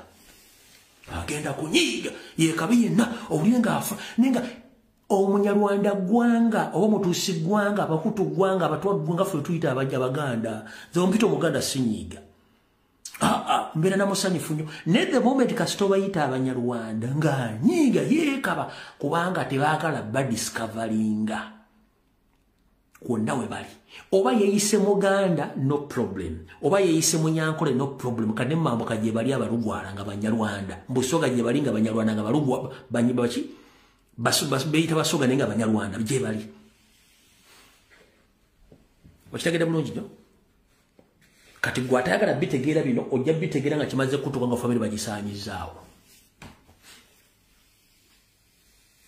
Yensonga lwaki obala bayita amanya g'Ekiganda ogera omuli angayogera olunyonga wait a minute ono gwe mbadde mmanyi nti Muganda kumbe Banyarwanda beebo balina semu characters balina resistance kwe kuguguba balina arrogance okwogera nga bebaagala tebawa kitiibwa buli muntu yenna bw'omwogerako nti Munyarwanda akyuka kkala kati zezo principles balina tonoonya muntu ezo factors 3 zenkuwadde zikumala okuzuula ani yaani. Waponi yaabwe esinga obukulu yeeno buli omu badde takimanyi. Waponi yaabwe esinga obukulu ku mansa magi ye don't care. Omukazi asobola okumansa omwana n'abasajja basobola okumansa they don't care. Muwaza simanyi omusajja anzalamu omwana genda ologezera kuzalamu omwana yani yakulekawo lwaki yakulekawo kubanga tewamanya who was he. Omukazi namuzalamu abaana 5 basatu sibange tewamanya kubanga tewamanya mbali mission yaabwe. Temwama bano balina kikarakita esembayo ya kumansa. Kirigweramu ebazala buzazi. Simanyamu what block ni bikibi kibanzalamu tewamanya ni yakuzalamu badiza kama fledgers baka mafledging okuteeka amajibulu wambazala temwakitegeera. Oza katula mu kitegedde.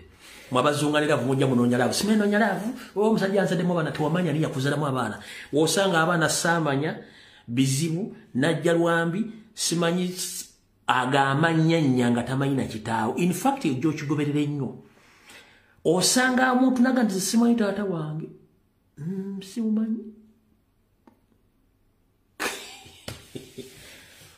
bali they don't care kasita kufunisa olubuto gomanyi oba okazadde oba tokazadde he doesn't want to know. Bw'obusajja bw'osanga kasajja ka minisita tekalina taata waako ka RDC tekalina taata waako nga talina muzadde n'omu gwaga nti ono y'ono beebo. Eyo kalakita ye weponi yaabwe gye bakozesa. Genda otandika okunoza ku social media abantu abasinga okuzunza ekya July na baki they don't care. Ndi chechi naava mungenda kukola. Abasingo kubanga they don't care the outcomes or the repercussions. They can manage due to their hidden mission mwe mutamanyi. Bote bafayo wo mwana akuzo batakuza as long as nti amuzadde. Nemwe abaganda kana ngenda kalisa kiro akinzaala. Kale muzadde mu omwana bitwawukanye ewaffe we wali oye taata wange nesenga wange bofuna ngakazibu omwana omuteka ne omwana atayina address. Omwana atayina address mwegendereze nnyo wadde musoga wadde muganda wadde mutolo wadde munyo nga tayina proper address ya bazadde oba origini ye mwegendereze. Those are the people. Matemo chimanyi. Binemba buli mujja bijja batuka kwa temutegedde. So gwe noonyereza abantu abasingo gabe kya July na ku social media ne ku mubulamu bwa bulijjo bonna beyambula bana ga ubina sigendo bano those are the products kubanga they do buy manyi mission yaabwe okuzala sikizibu kyabwe okuza obuntu obusiki kubanga abakimanyi tovolo busanga bonna buyina bali n'emitima gwofuna kali humanity tebaba na humanity. Find it and search it. Tebayina humanity. They can change anytime, anywhere. They are deadly. Tebayina mutima okwogera ekigambo timusala akyogera nga bwe kiri. Gendo tandika okubirwe bironyerezeko tunuli abantu ojja bategira.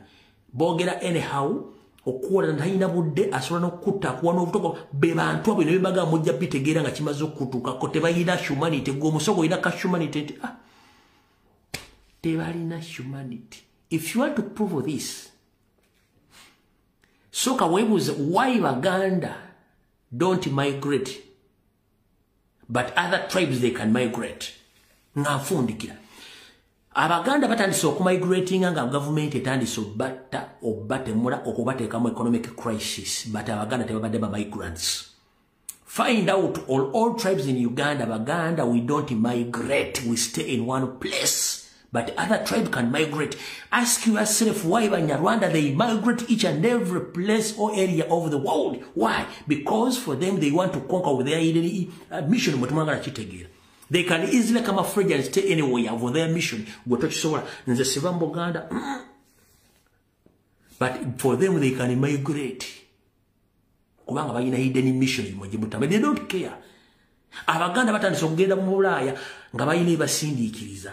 Naye bano batambula buli wamu. So ndoza mutegedde. Bye batajja bagamba zengera bibagamba abajja otegera mujja tegeera batajja tegeera temujja tegeera. Okitegedde.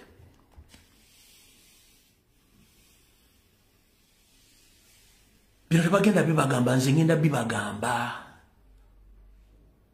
Ate nga bijja baluma.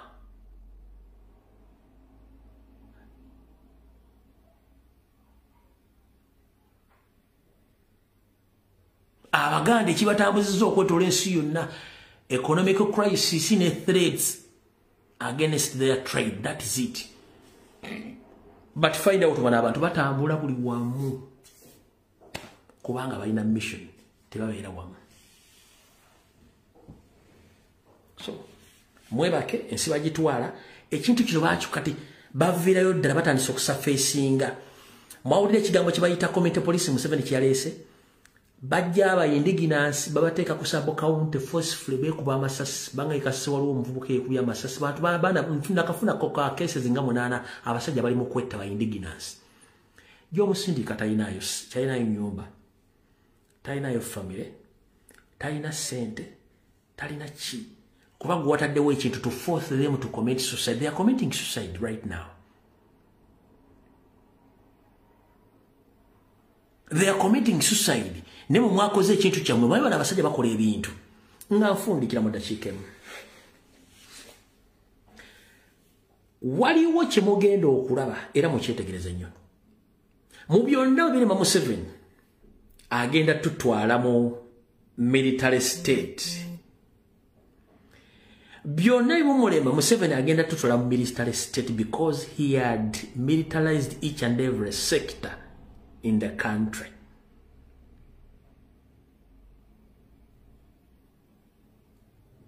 Byonna bimulema agenda kuteeka Uganda mu nsi efugibwa amagye ku nnyondo. Ekyo kye kigenda okujja. Y'ensonga lwaki mulaba amagye ga deployingiddwa, buli muntu yamutwala ku military course wiki myezi 2 mwezi gumu kitunga batendeka babere nga bayina military knowledge kubanga kibaagala. Ng'omuntu atalina kakwate ku muntu w'amagye ojja kuba tofuna service, ojja kubeera slave mu nsi yo. Very soon ekyo nkibage mujja kajjayo. Mu byakola byonna bwe kisemba nga kimulidde family bagenda kuteeka eggwanga eryo nga lifugibwa military. That's why buli kimu kati kirimu abasirikale. Kuvuba, kulima, minisitwe, kuzimba, kasasiro byonna biri under military rule. Bwesukano mba nnyo noona tusekana ku 5 saa 2 za kawungezi mukama bankombere mwera ba video wedde mbagala nnyo mwenna ba comrade.